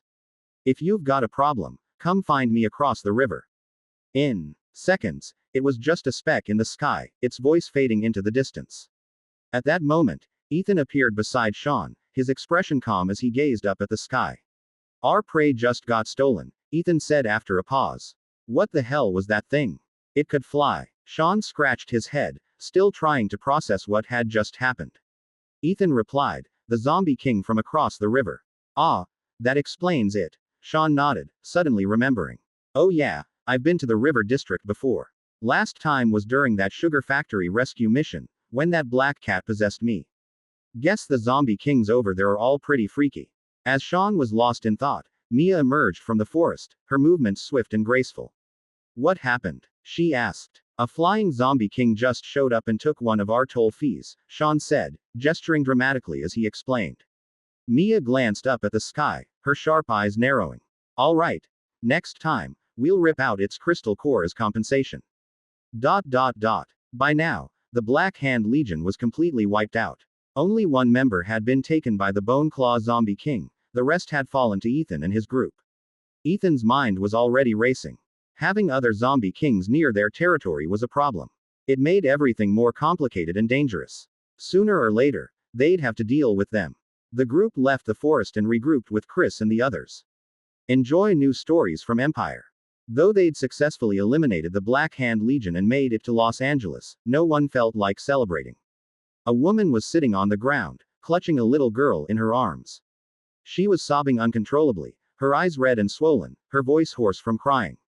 Her grief was so raw, so overwhelming, that it was impossible not to feel it. The little girl was pale, her lips trembling as she fought through the pain. The parasite inside her was spreading rapidly, its presence unmistakable. Despite her obvious suffering, the girl still managed to smile weakly and wipe her mother's tears. Don't cry, Mommy, she said softly. It's okay. Wah. The mother's sobs grew louder, her heartbreak spilling out as she held her daughter tighter. The sight was gut-wrenching. Chris and the others stood nearby, their jaws clenched and fists trembling. They'd seen death and loss countless times, but this still hit them hard. Because in a world like this, moments of humanity were rare. What do we do? No one could bear to keep watching. The little girl's condition was worsening. Her body convulsed violently, and beneath the skin of her forehead, the parasites squirmed more visibly, a clear sign they were about to multiply. Soon, the parasites would spread throughout her body, taking control of her muscles and movements. And during all of this, the girl's mind would remain fully conscious, forcing her to feel every excruciating moment. I think we should just end it for her, someone in the group suggested hesitantly. It's better than letting her suffer. Huh, I mean, the others exchanged uneasy glances, reluctant to agree but unable to deny the logic.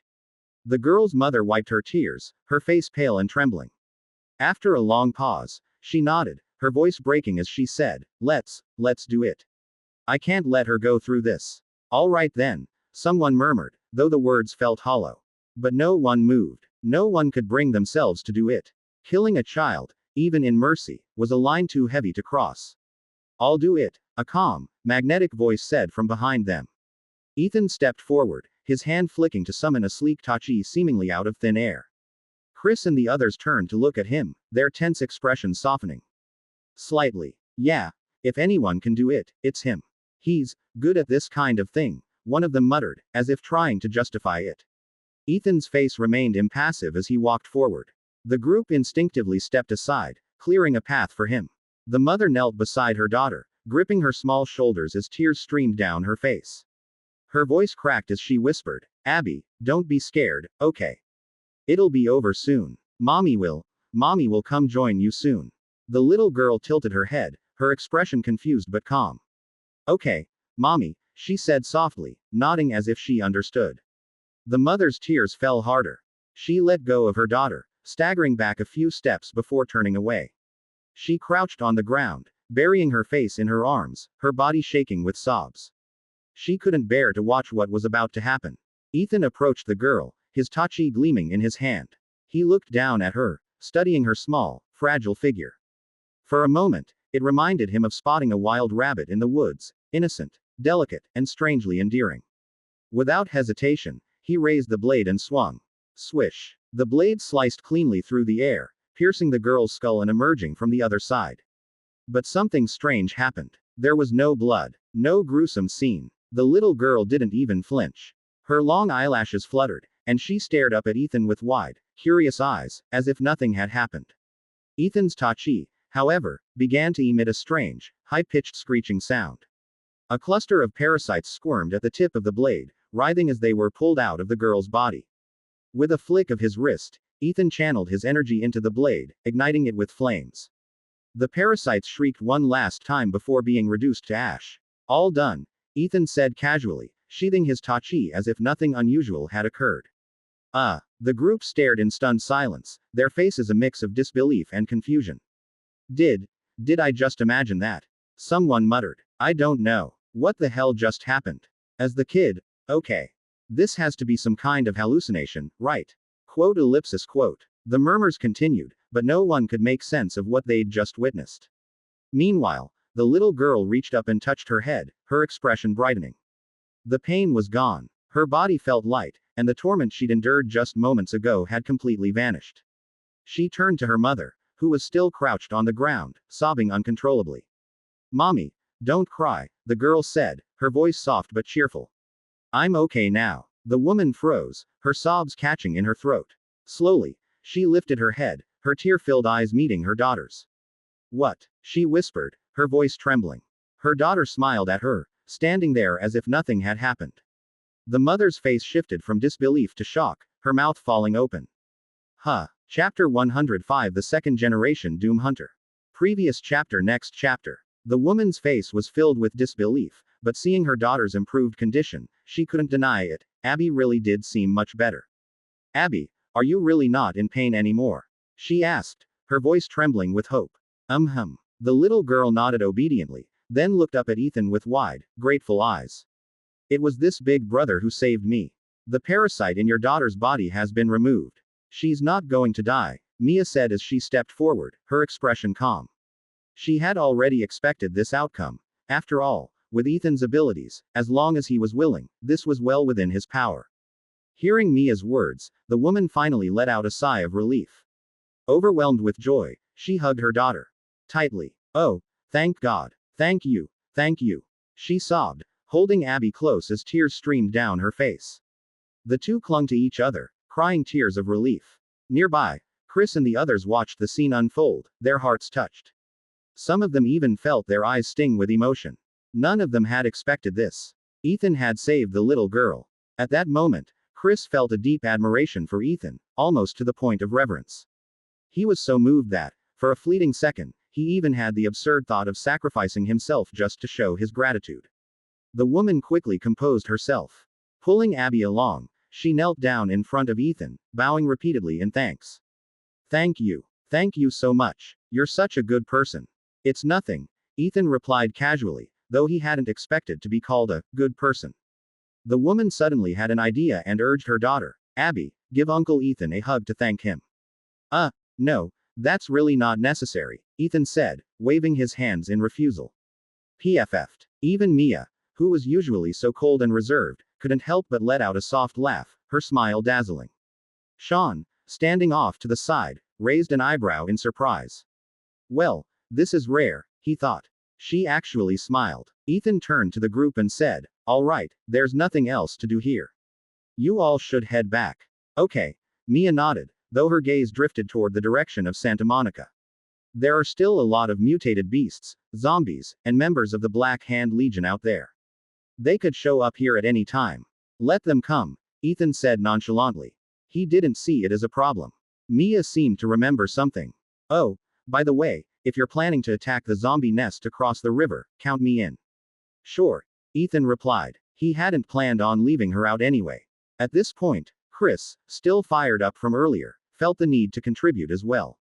Count me in too. I want to help. Ethan glanced at him. Oh, but I don't really have anything that needs moving. Quote. Chris was speechless, feeling like he'd just been completely dismissed. And with that, they said their goodbyes. Mia and her group gradually disappeared into the distance. By now, the rain had stopped. The clouds parted just enough to reveal half of the setting sun, its golden light spilling over the damp city, casting everything in a hazy, amber glow. Brandon, deep in thought, turned to Chris. Uncle Chris, do you think Ethan is really the king of the zombies? The internet says he's a bloodthirsty monster who's killed thousands of people.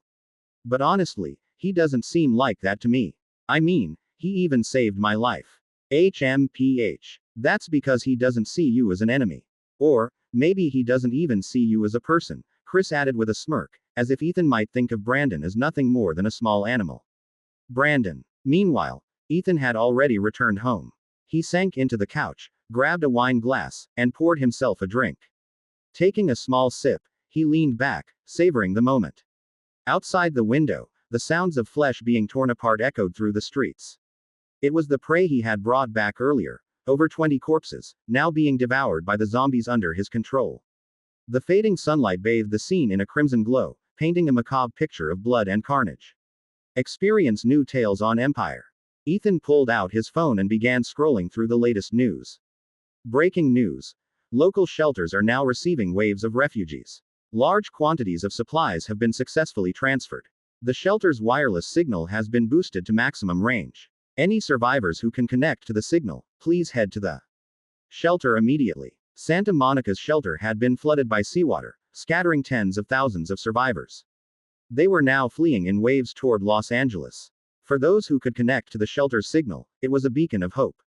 But out of the tens of thousands of survivors, Ethan estimated that fewer than a third would make it out alive. The official shelter website didn't have anything particularly useful, so Ethan switched over to the Genesis Biotech website to see if they had anything interesting going on. As soon as he logged in, he wasn't disappointed. The site was buzzing with activity, and the first announcement, written in bold red text, immediately caught his eye. Important notice. After extensive research, our company has successfully developed the Human Evolution Serum, which can transform ordinary survivors into awakeners within 24 hours, allowing them to form a neurocore. The comments section below the announcement was exploding with activity, far surpassing any other post on the site. It wasn't surprising. Most survivors were just regular people, desperate for any chance to become awakeners. Naturally, this news had everyone's attention.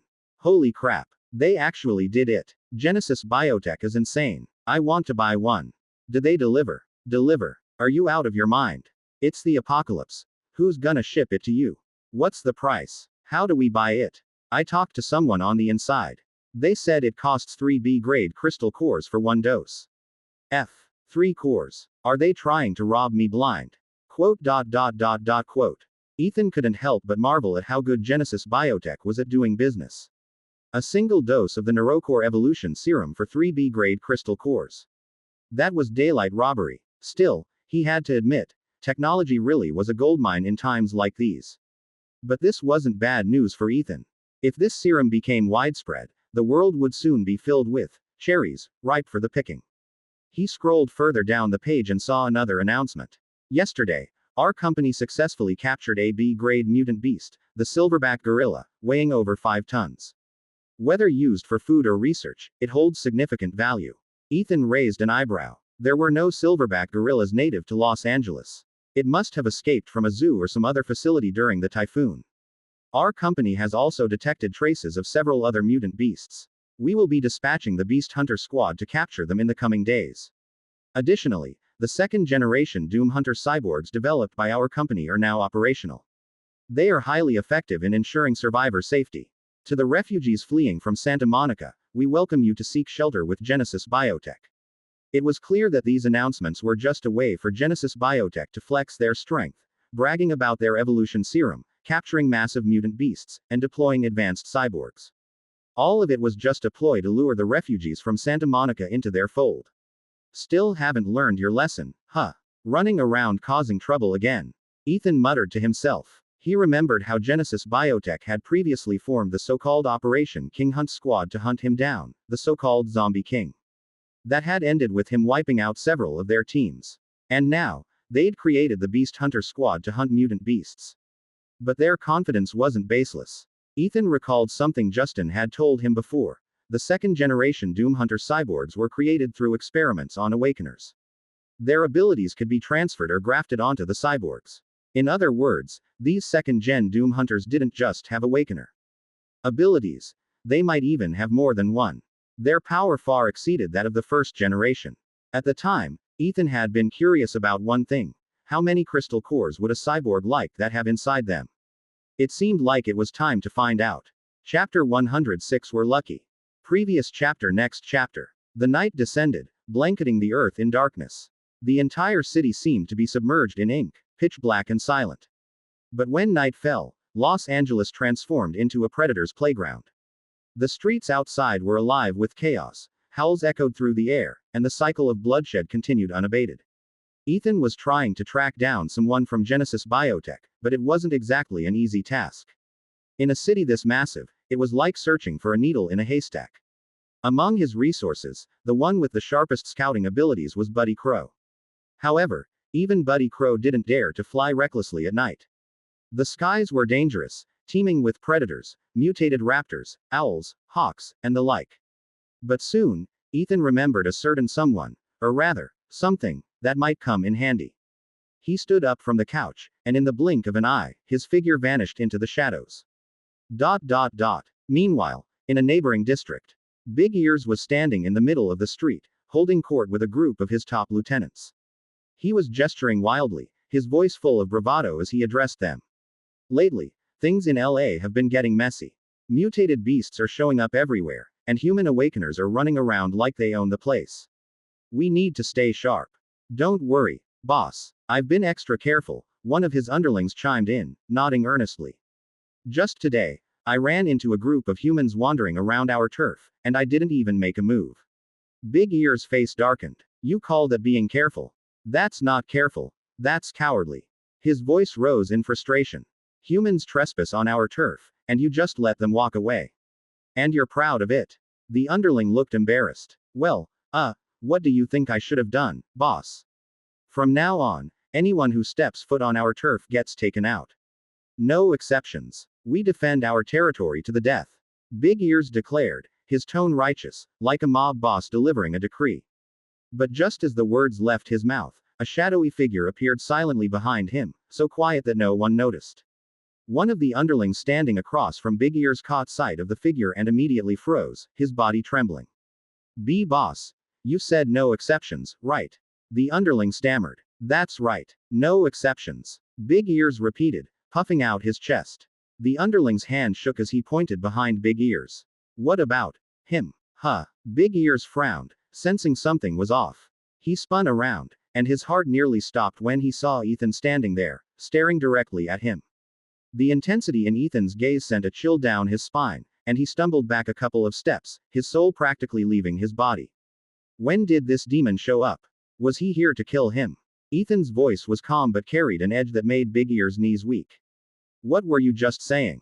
I just work here. Big Ears blurted out, his bravado crumbling into incoherent babbling. Ethan looked him over, unimpressed. This guy wasn't exactly leadership material. Relax. I'm not here to kill you. I need you to do something for me. Do something. Sure. I love doing things. Big Ears nodded so quickly it was almost comical. He felt a small wave of relief. At least Ethan wasn't here to take his life. Ethan continued, Genesis Biotech's people have been running around causing trouble. Can you find them for me? Find them. Of course, I can find them. Big Ears nodded like a woodpecker, eager to please. His awakening ability, hyper-hearing, wasn't much use in a fight, but when it came to tracking people, he was a pro. Ethan's expression softened slightly. Good. Just find them for me. That's all I need. No problem. Big Ears hesitated for a moment, then cautiously asked, boss, is there, any reward for this? Ethan's lips curled into a faint, humorless smile. Your reward is that I won't kill you. Quote. Big Ears was speechless. So, if he didn't find them, he'd die. This guy wasn't even trying to hide the fact that he was getting free labor. I'll find them. I'll find them. Big Ears quickly agreed, his survival instincts kicking in. Even though this was technically his turf, he'd seen Ethan's abilities just moments ago. If Ethan wanted to kill him, it would be as easy as squashing a bug. He wouldn't even have time to react. The other underlings stared at Big Ears, dumbfounded. One of them finally spoke up. Boss, didn't you just say no exceptions? That was then, this is now. Big Ears snapped, glaring at them. You idiots need to evolve your brains. Only fools fight battles they can't win.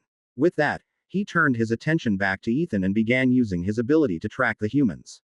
Ethan, curious, decided to stick around and see how Big Ears' awakening ability worked. Big Ears' ears suddenly grew even larger, his legs stiffened, and he cupped his hands around his ears while sticking his butt high into the air. Activating hyper-hearing, he struck a pose that was as ridiculous as it was effective. In an instant, every tiny sound within range flooded into his ears. The rustling of insects, the scurrying of rats, even the faint sound of dust settling on the ground.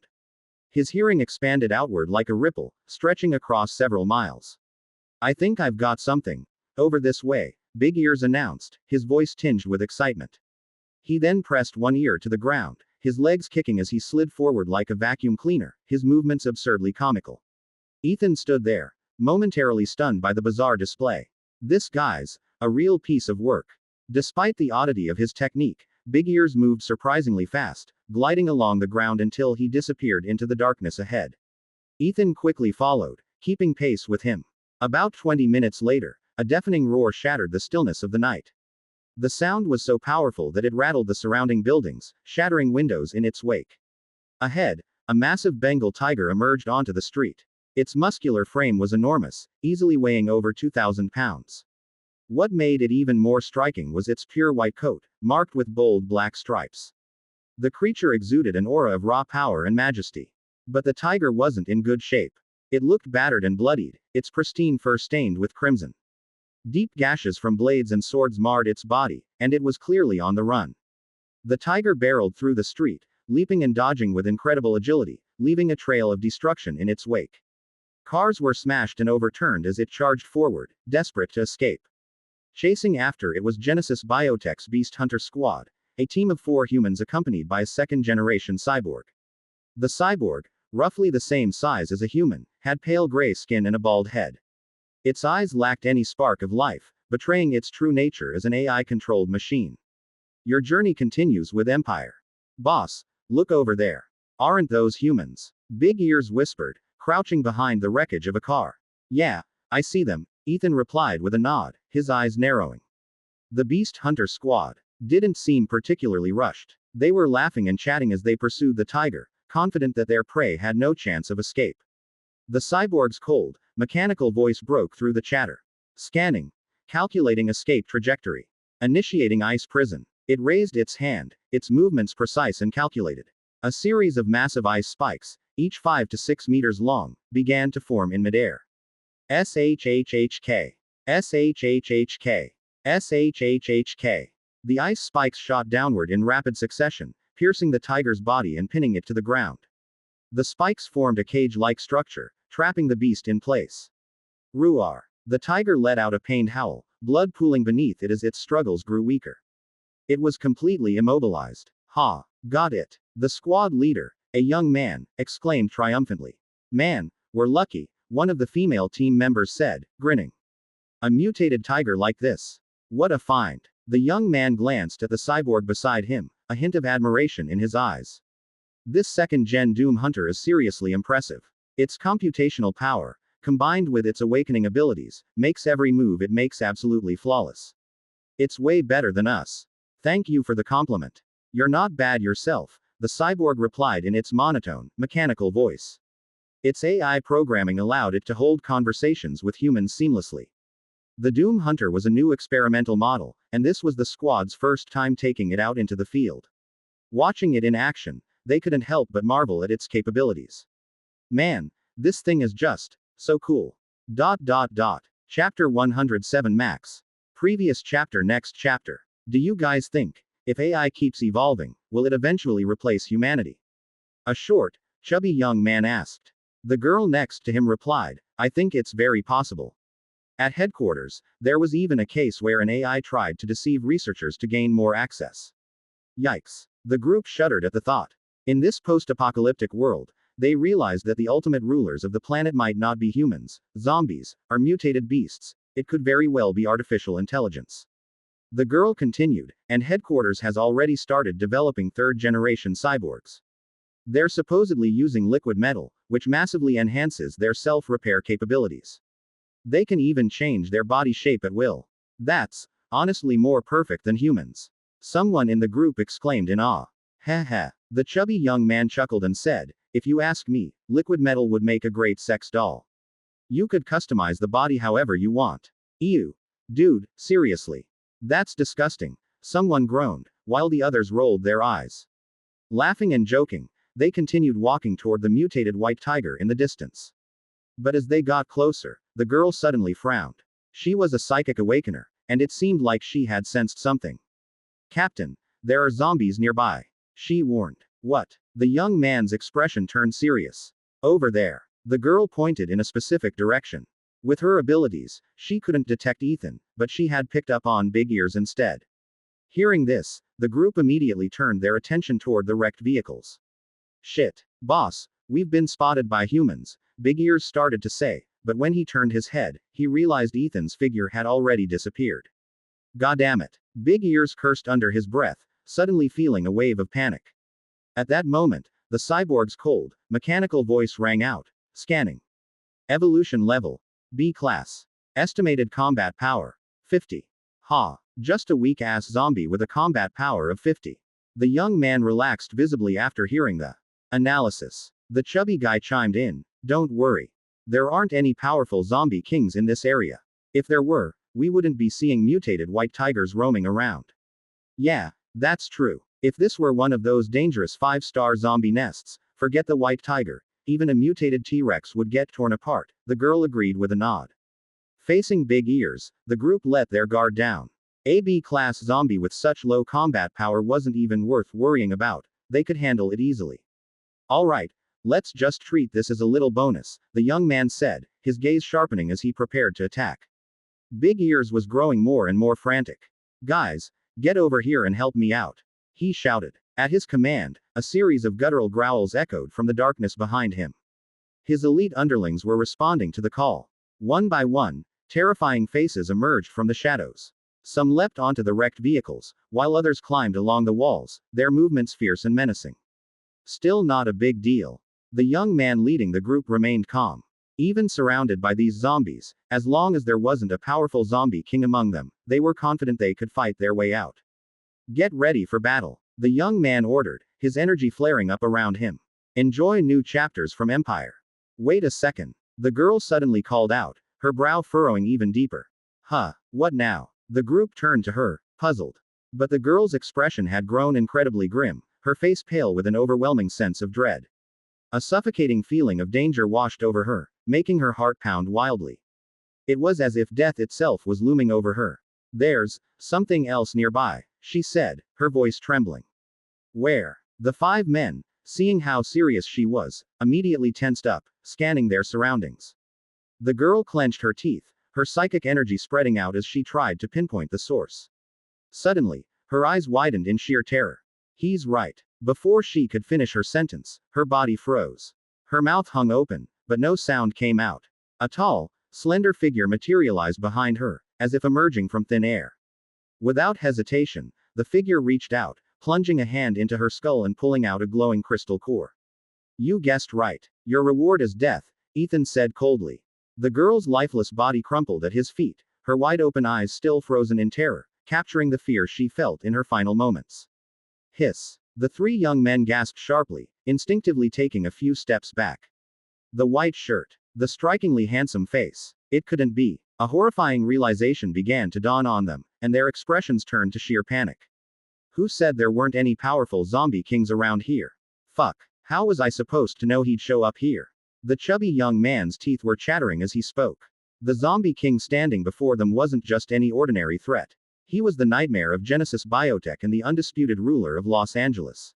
His dominance was so absolute that he was on the verge of becoming the sole overlord of the region. Among the remaining zombie nests in the city, there were few, if any, that could stand against him. We're screwed. Running into him is a death sentence. The tall man muttered, his voice trembling. Not necessarily. The leader of the group narrowed his eyes and turned to look at the cyborg standing beside him.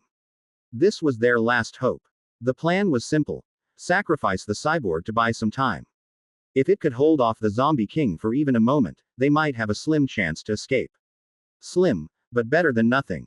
However, the cyborg was already staring at Ethan, a green laser scanning across its eyes. Scanning. Evolution level. S. Combat power. Max. Insufficient database. Unable to calculate. Simulating 10,000 combat scenarios. All result in failure. Conclusion. Target is unbeatable. Initiating self-preservation protocol. Retreat.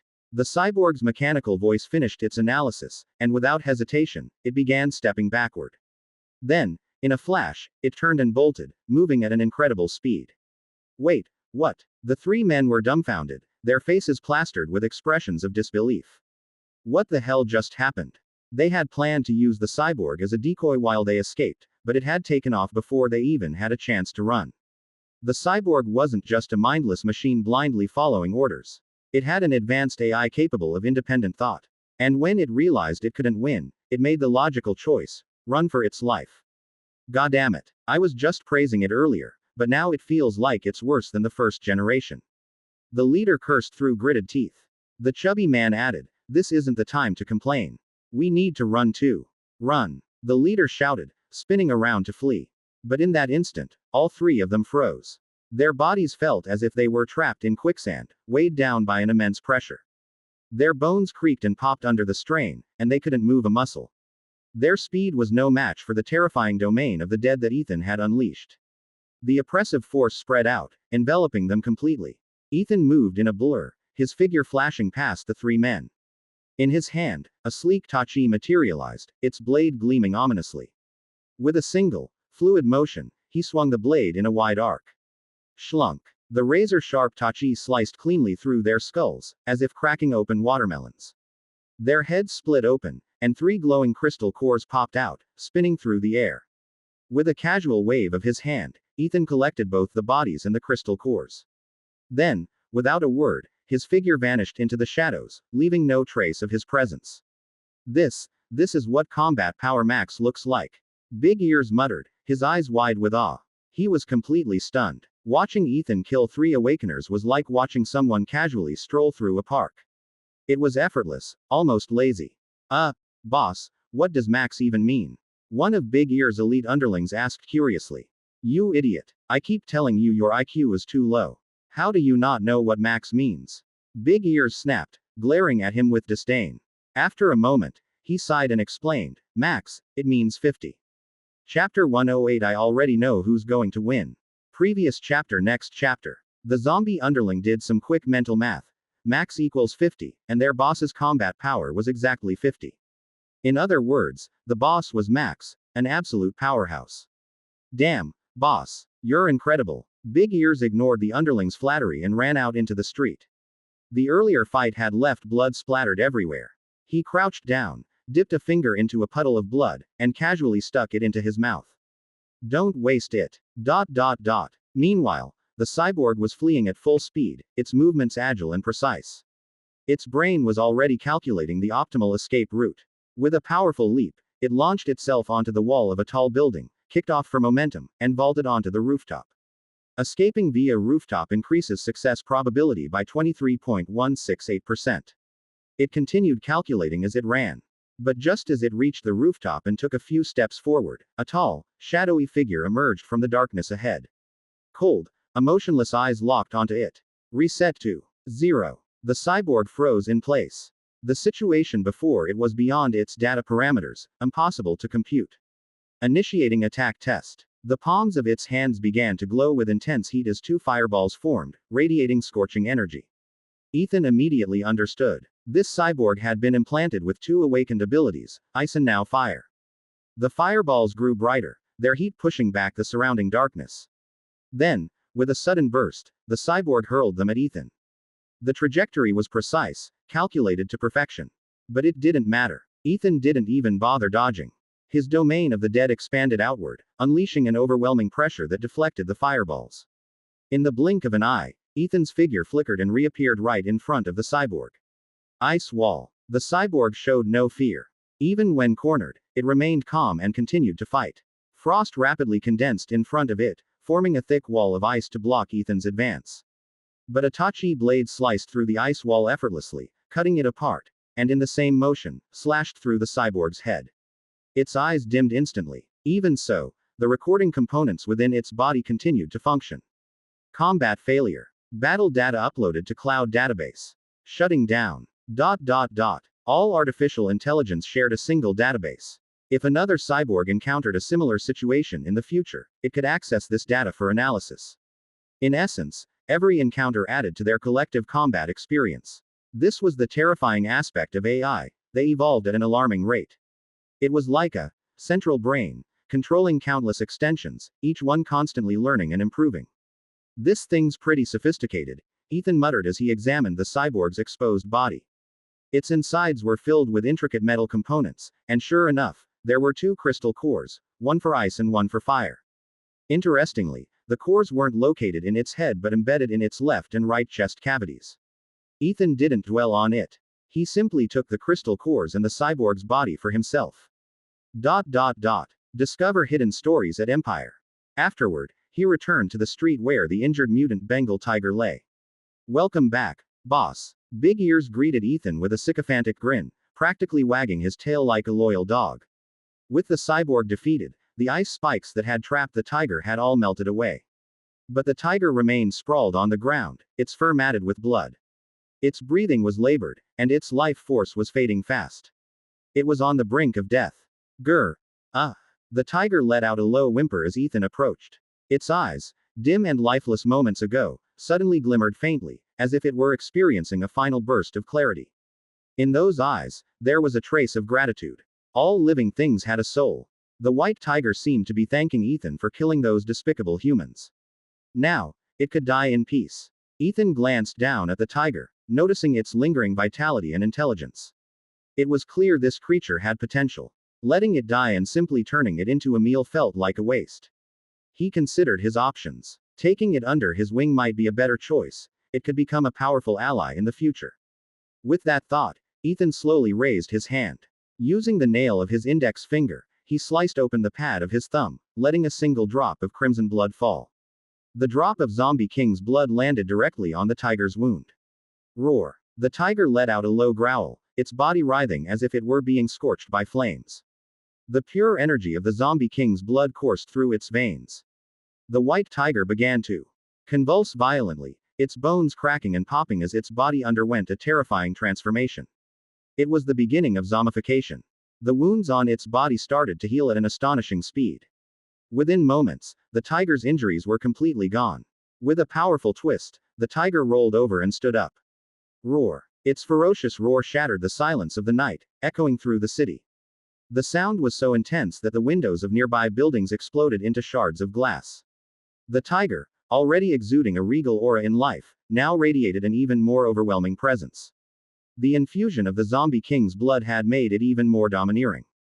The tiger's natural ferocity, combined with the madness of a zombie, had created something entirely new. A zombie tiger. Its body had been completely transformed, but its physical strength remained intact. In fact, its power had increased significantly. What was once a B-rank creature had now risen to B+ rank. Ordinary creatures infected by zombies would typically degrade to the lowest D rank, starting over from scratch. But this was different. Ethan's zombie king blood was pure and potent, and the tiger's natural aptitude was exceptional. The result? A creature that started its zombified life at B+ rank. Its potential was limitless. Who knew what it might evolve into in the future? The white tiger let out another deafening roar before lowering its massive head and bowing its front legs in submission to Ethan. This gesture was a clear sign of absolute loyalty. Not bad, Ethan said, nodding in satisfaction. Nearby, Big Ears watched the scene unfold, trembling with fear. The tiger was terrifying enough as it was, but now, as a zombie, it was even stronger. In fact, it was already more powerful than Big Ears himself, despite him being a zombie for far longer. Is there no justice in this world? Big Ears thought bitterly. The apocalypse was getting harder and harder to survive. Zombies were growing stronger by the day, and it was only a matter of time before he became someone else's meal. Desperate, Big Ears turned to Ethan with a flattering smile. Boss, how about you take me in too? Ethan raised an eyebrow. Take you in? What for? So you can freeload in my territory. Big Ears panicked. No, I can help you find humans, boss. Ethan smirked. You'll help me find humans whether I take you in or not, won't you? Big Ears froze, his eyes wide. He couldn't argue with that logic. Was he really going to be exploited for free? Ethan, however, shifted his tone slightly. Show me what you can do. If you can find enough humans and prove your worth, I'll consider it. Deal. No problem at all. Big Ears replied enthusiastically, as if he'd just been injected with adrenaline. Ethan nodded. Let me know when you find them.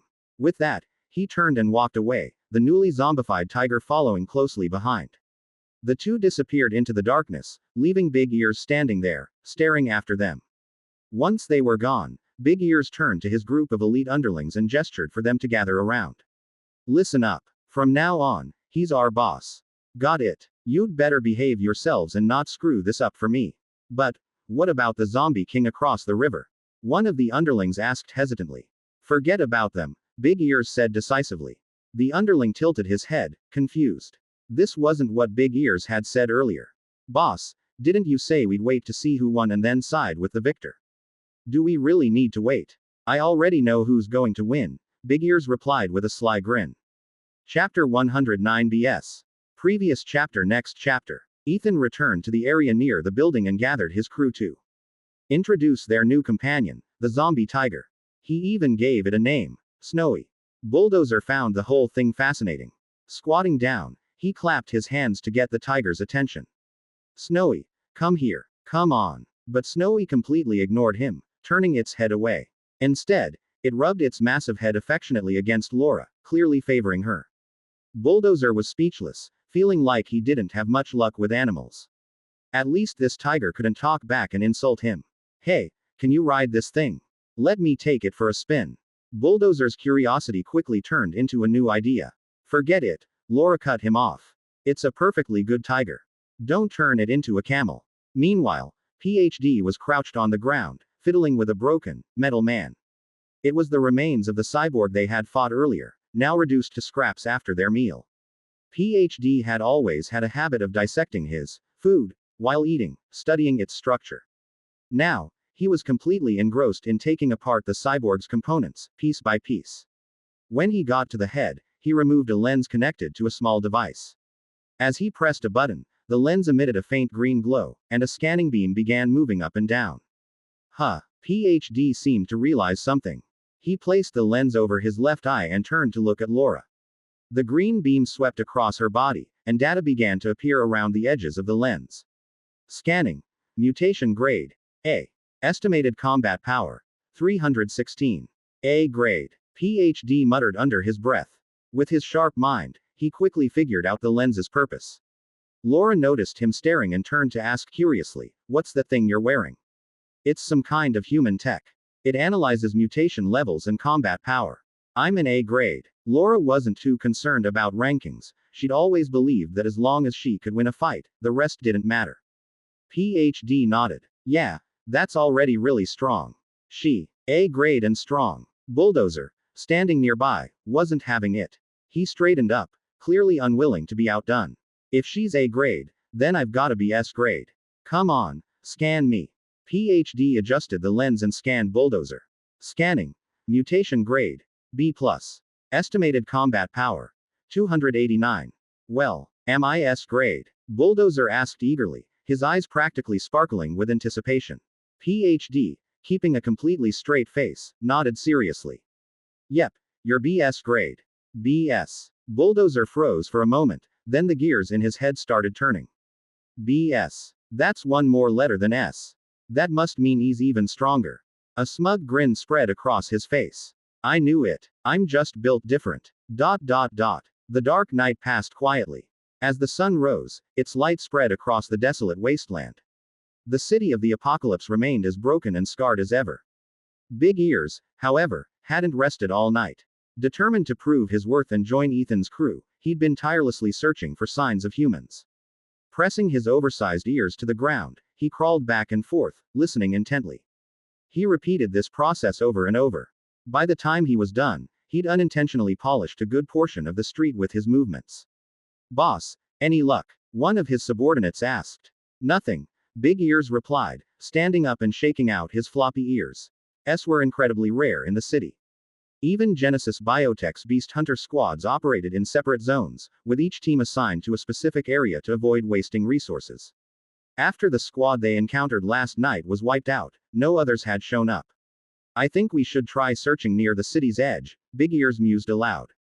He figured Santa Monica might be a good bet.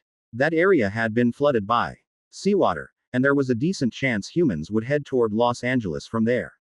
Once he made up his mind, he turned to his crew and gave them instructions.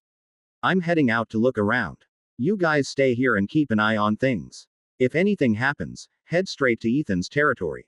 Got it, boss, his team replied in unison. Big Ears pressed his oversized ears to the ground again, carefully listening as he moved forward. This method not only helped him detect humans but also allowed him to sense potential dangers, ensuring his safety. He continued down the street, tilting his head left and right to catch every sound. Before long, the sound of rushing water reached his ears. Something's up, Big Ears muttered to himself.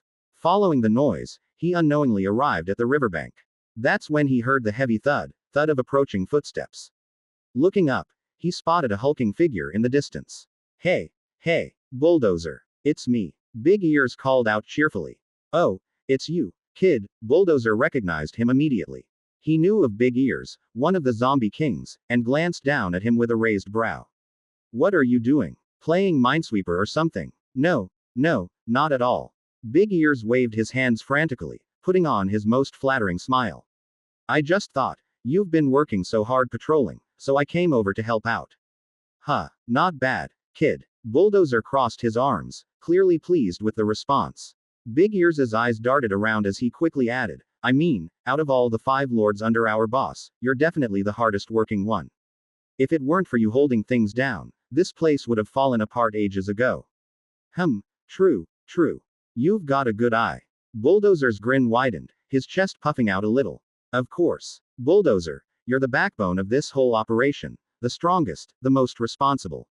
You're basically our superhero. My admiration for you is like this river, endless and unstoppable. Big Ears gushed, his tone dripping with exaggerated reverence. With Bulldozer's level of intelligence, he was completely defenseless against such a barrage of compliments. If he had a good leg, he might have been so flattered he'd have trouble standing.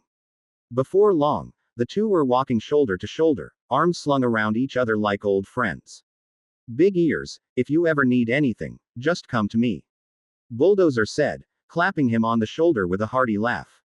Nah, I'm really just here to help you patrol, Big Ears replied, his face the picture of sincerity. All right, patrol wherever you want, Bulldozer declared with a wave of his hand. Big Ears nodded and began walking along the riverbank, pretending to patrol. But he hadn't gone far when several vines suddenly shot out of the ground, blocking his path. A figure slowly emerged from the bushes. It was Sprout, with green grass swaying atop his head.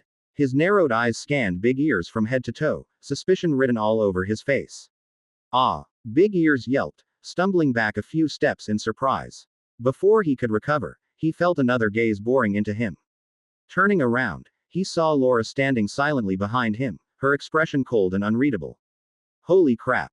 Big Ears nearly jumped out of his skin. He recognized both of them. They'd previously invaded his territory, killing and looting with ruthless efficiency. Their strength was terrifying, and their reputations even more so. What are you doing here? You're not up to something, are you? Laura asked, her tone sharp and distrustful. To her, Big Ears' smooth-talking demeanor screamed trouble. Queen Laura, I'm just trying to survive, Big Ears said with a nervous laugh, his expression as earnest as he could make it. I came here to help the boss find humans. I even heard something just now.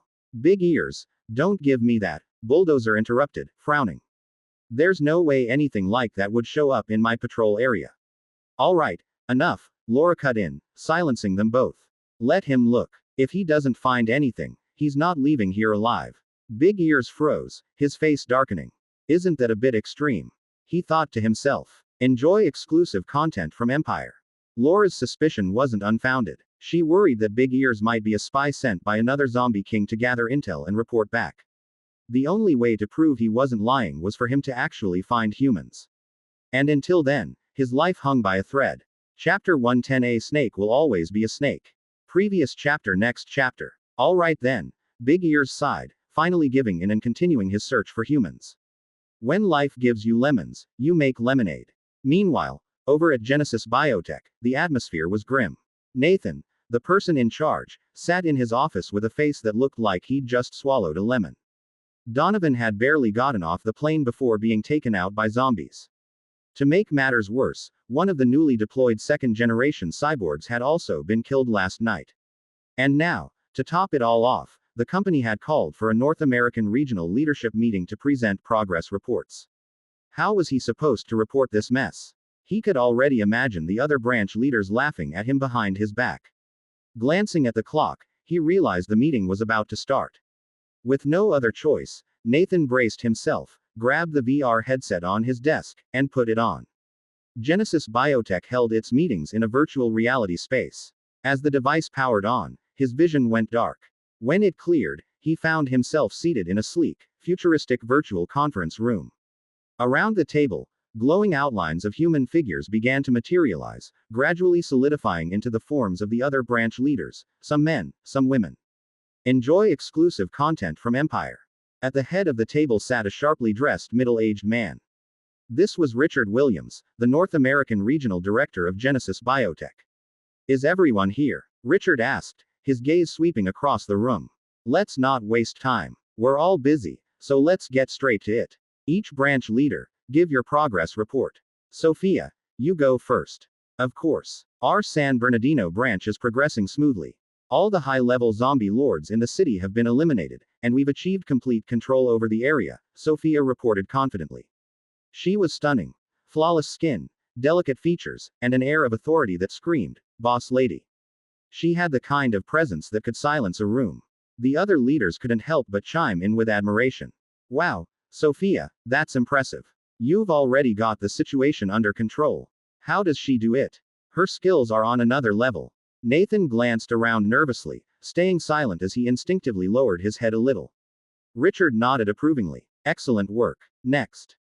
Richard, over in Chicago, another leader began, launching into their report. The updates were a mixed bag. Some branches had made progress, others had suffered setbacks. It was all fairly standard. But Nathan, he just kept sinking lower in his seat. The closer it got to his turn, the more it felt like being in school when the teacher was about to check your homework, and you hadn't done it. Finally, Richard's gaze landed on him. Nathan, how are things in Los Angeles? Well, things are, moving along. We've got various plans in progress, Nathan stammered, trying to dodge the question. Oh, Richard raised an eyebrow. And how's the zombie lord cultivation program coming along? Well, about that. The zombie lord in Los Angeles is, definitely strong. But, it's not exactly one of ours. Excuse me. Richard's eyes widened in disbelief. It took him a moment to process what Nathan had just said. Across the table, Sophia's lips curled into a sly smirk.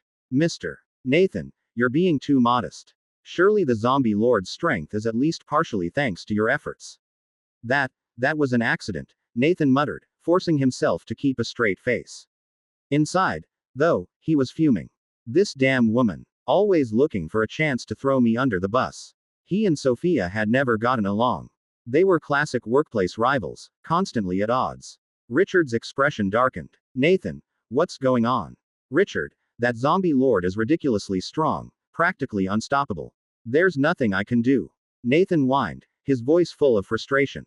What about the X virus and Y virus we sent you? Richard pressed. Those were special resources he'd personally requested from headquarters. At the mention of the viruses, Nathan's headache worsened. He hadn't even seen what those viruses looked like. Got hijacked by zombies during transport, Nathan said, his tone helpless. What? Richard's eyes widened in disbelief, as if Nathan had just told him the moon was made of cheese. Wasn't the Y virus being delivered by Donovan? He didn't even make it past the airport. Got taken out the moment he landed, Nathan explained, shrugging. Quote. Richard was speechless. The entire virtual meeting room fell into an awkward silence for 3 full seconds. Nathan sighed internally. What could he do? It wasn't like he could fight fate. One of the other branch leaders broke the silence, his tone skeptical. Nathan, losing both viruses like that, you're not secretly working with the zombie lord, are you? Betraying the company. How could you even think that? I'm loyal to the company. Nathan protested, his voice rising in panic. Sophia, who had been quietly observing, finally spoke up. I believe Nathan. He's not lying. Huh. Everyone turned to look at her, their curiosity piqued. Everyone knew Sophia and Nathan didn't get along. Why was she suddenly defending him? But before anyone could overthink it, Sophia continued, he's just completely incompetent. Quote. Nathan's face darkened. Of course. A snake will always be a snake. This really isn't my fault. Nathan argued, his frustration bubbling over. That zombie lord is ridiculously strong.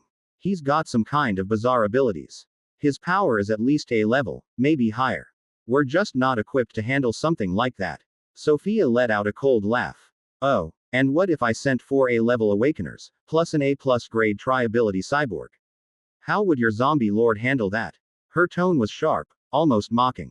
It was no secret that Sophia's branch had been wildly successful in hunting zombie lords. Her team was well equipped, her awakeners were powerful, and her resources were abundant. She had the luxury of being cocky. Nathan rolled his eyes. I think it's best if we don't send anyone. Seriously, don't provoke that zombie lord. Let's wait until the company grows stronger, then take him out when the timing's right. Richard, misinterpreting Nathan's reluctance, tried to mediate. Nathan, that's not the right attitude. We're all working for the same company here. We need to collaborate and support each other. This isn't the time to let pride get in the way. Sophia's lips curled into a sly smile. Don't worry, Richard. If Nathan can't handle it, I'll take care of it. If he can't kill the zombie lord, I will. All right then, Richard said, nodding. It's decided. If there's nothing else, this meeting is adjourned.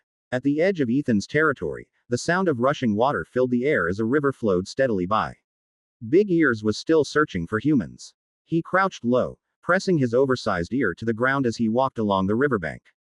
The sound of the water made it hard to pinpoint anything, but he kept trying. Trailing behind him were 3 other zombie lords: Bulldozer, Laura, and another unnamed figure. Laura glanced around, her expression bored. Still no luck. Looks like he's useless. Why don't we just kill him and be done with it? Useless. Nah. Look at him. He's doing a great job cleaning the ground for us. Bulldozer said with a goofy grin. Quote. Big Ears froze, his face twitching in frustration. Seriously. I'm out here busting my ass trying to find humans, and you're treating me like a mop.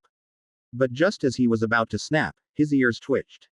He caught a faint sound. Human voices, barely audible over the rushing water. Big Ears immediately straightened up, his eyes scanning the river. There are humans on the other side. He exclaimed, pointing across the water.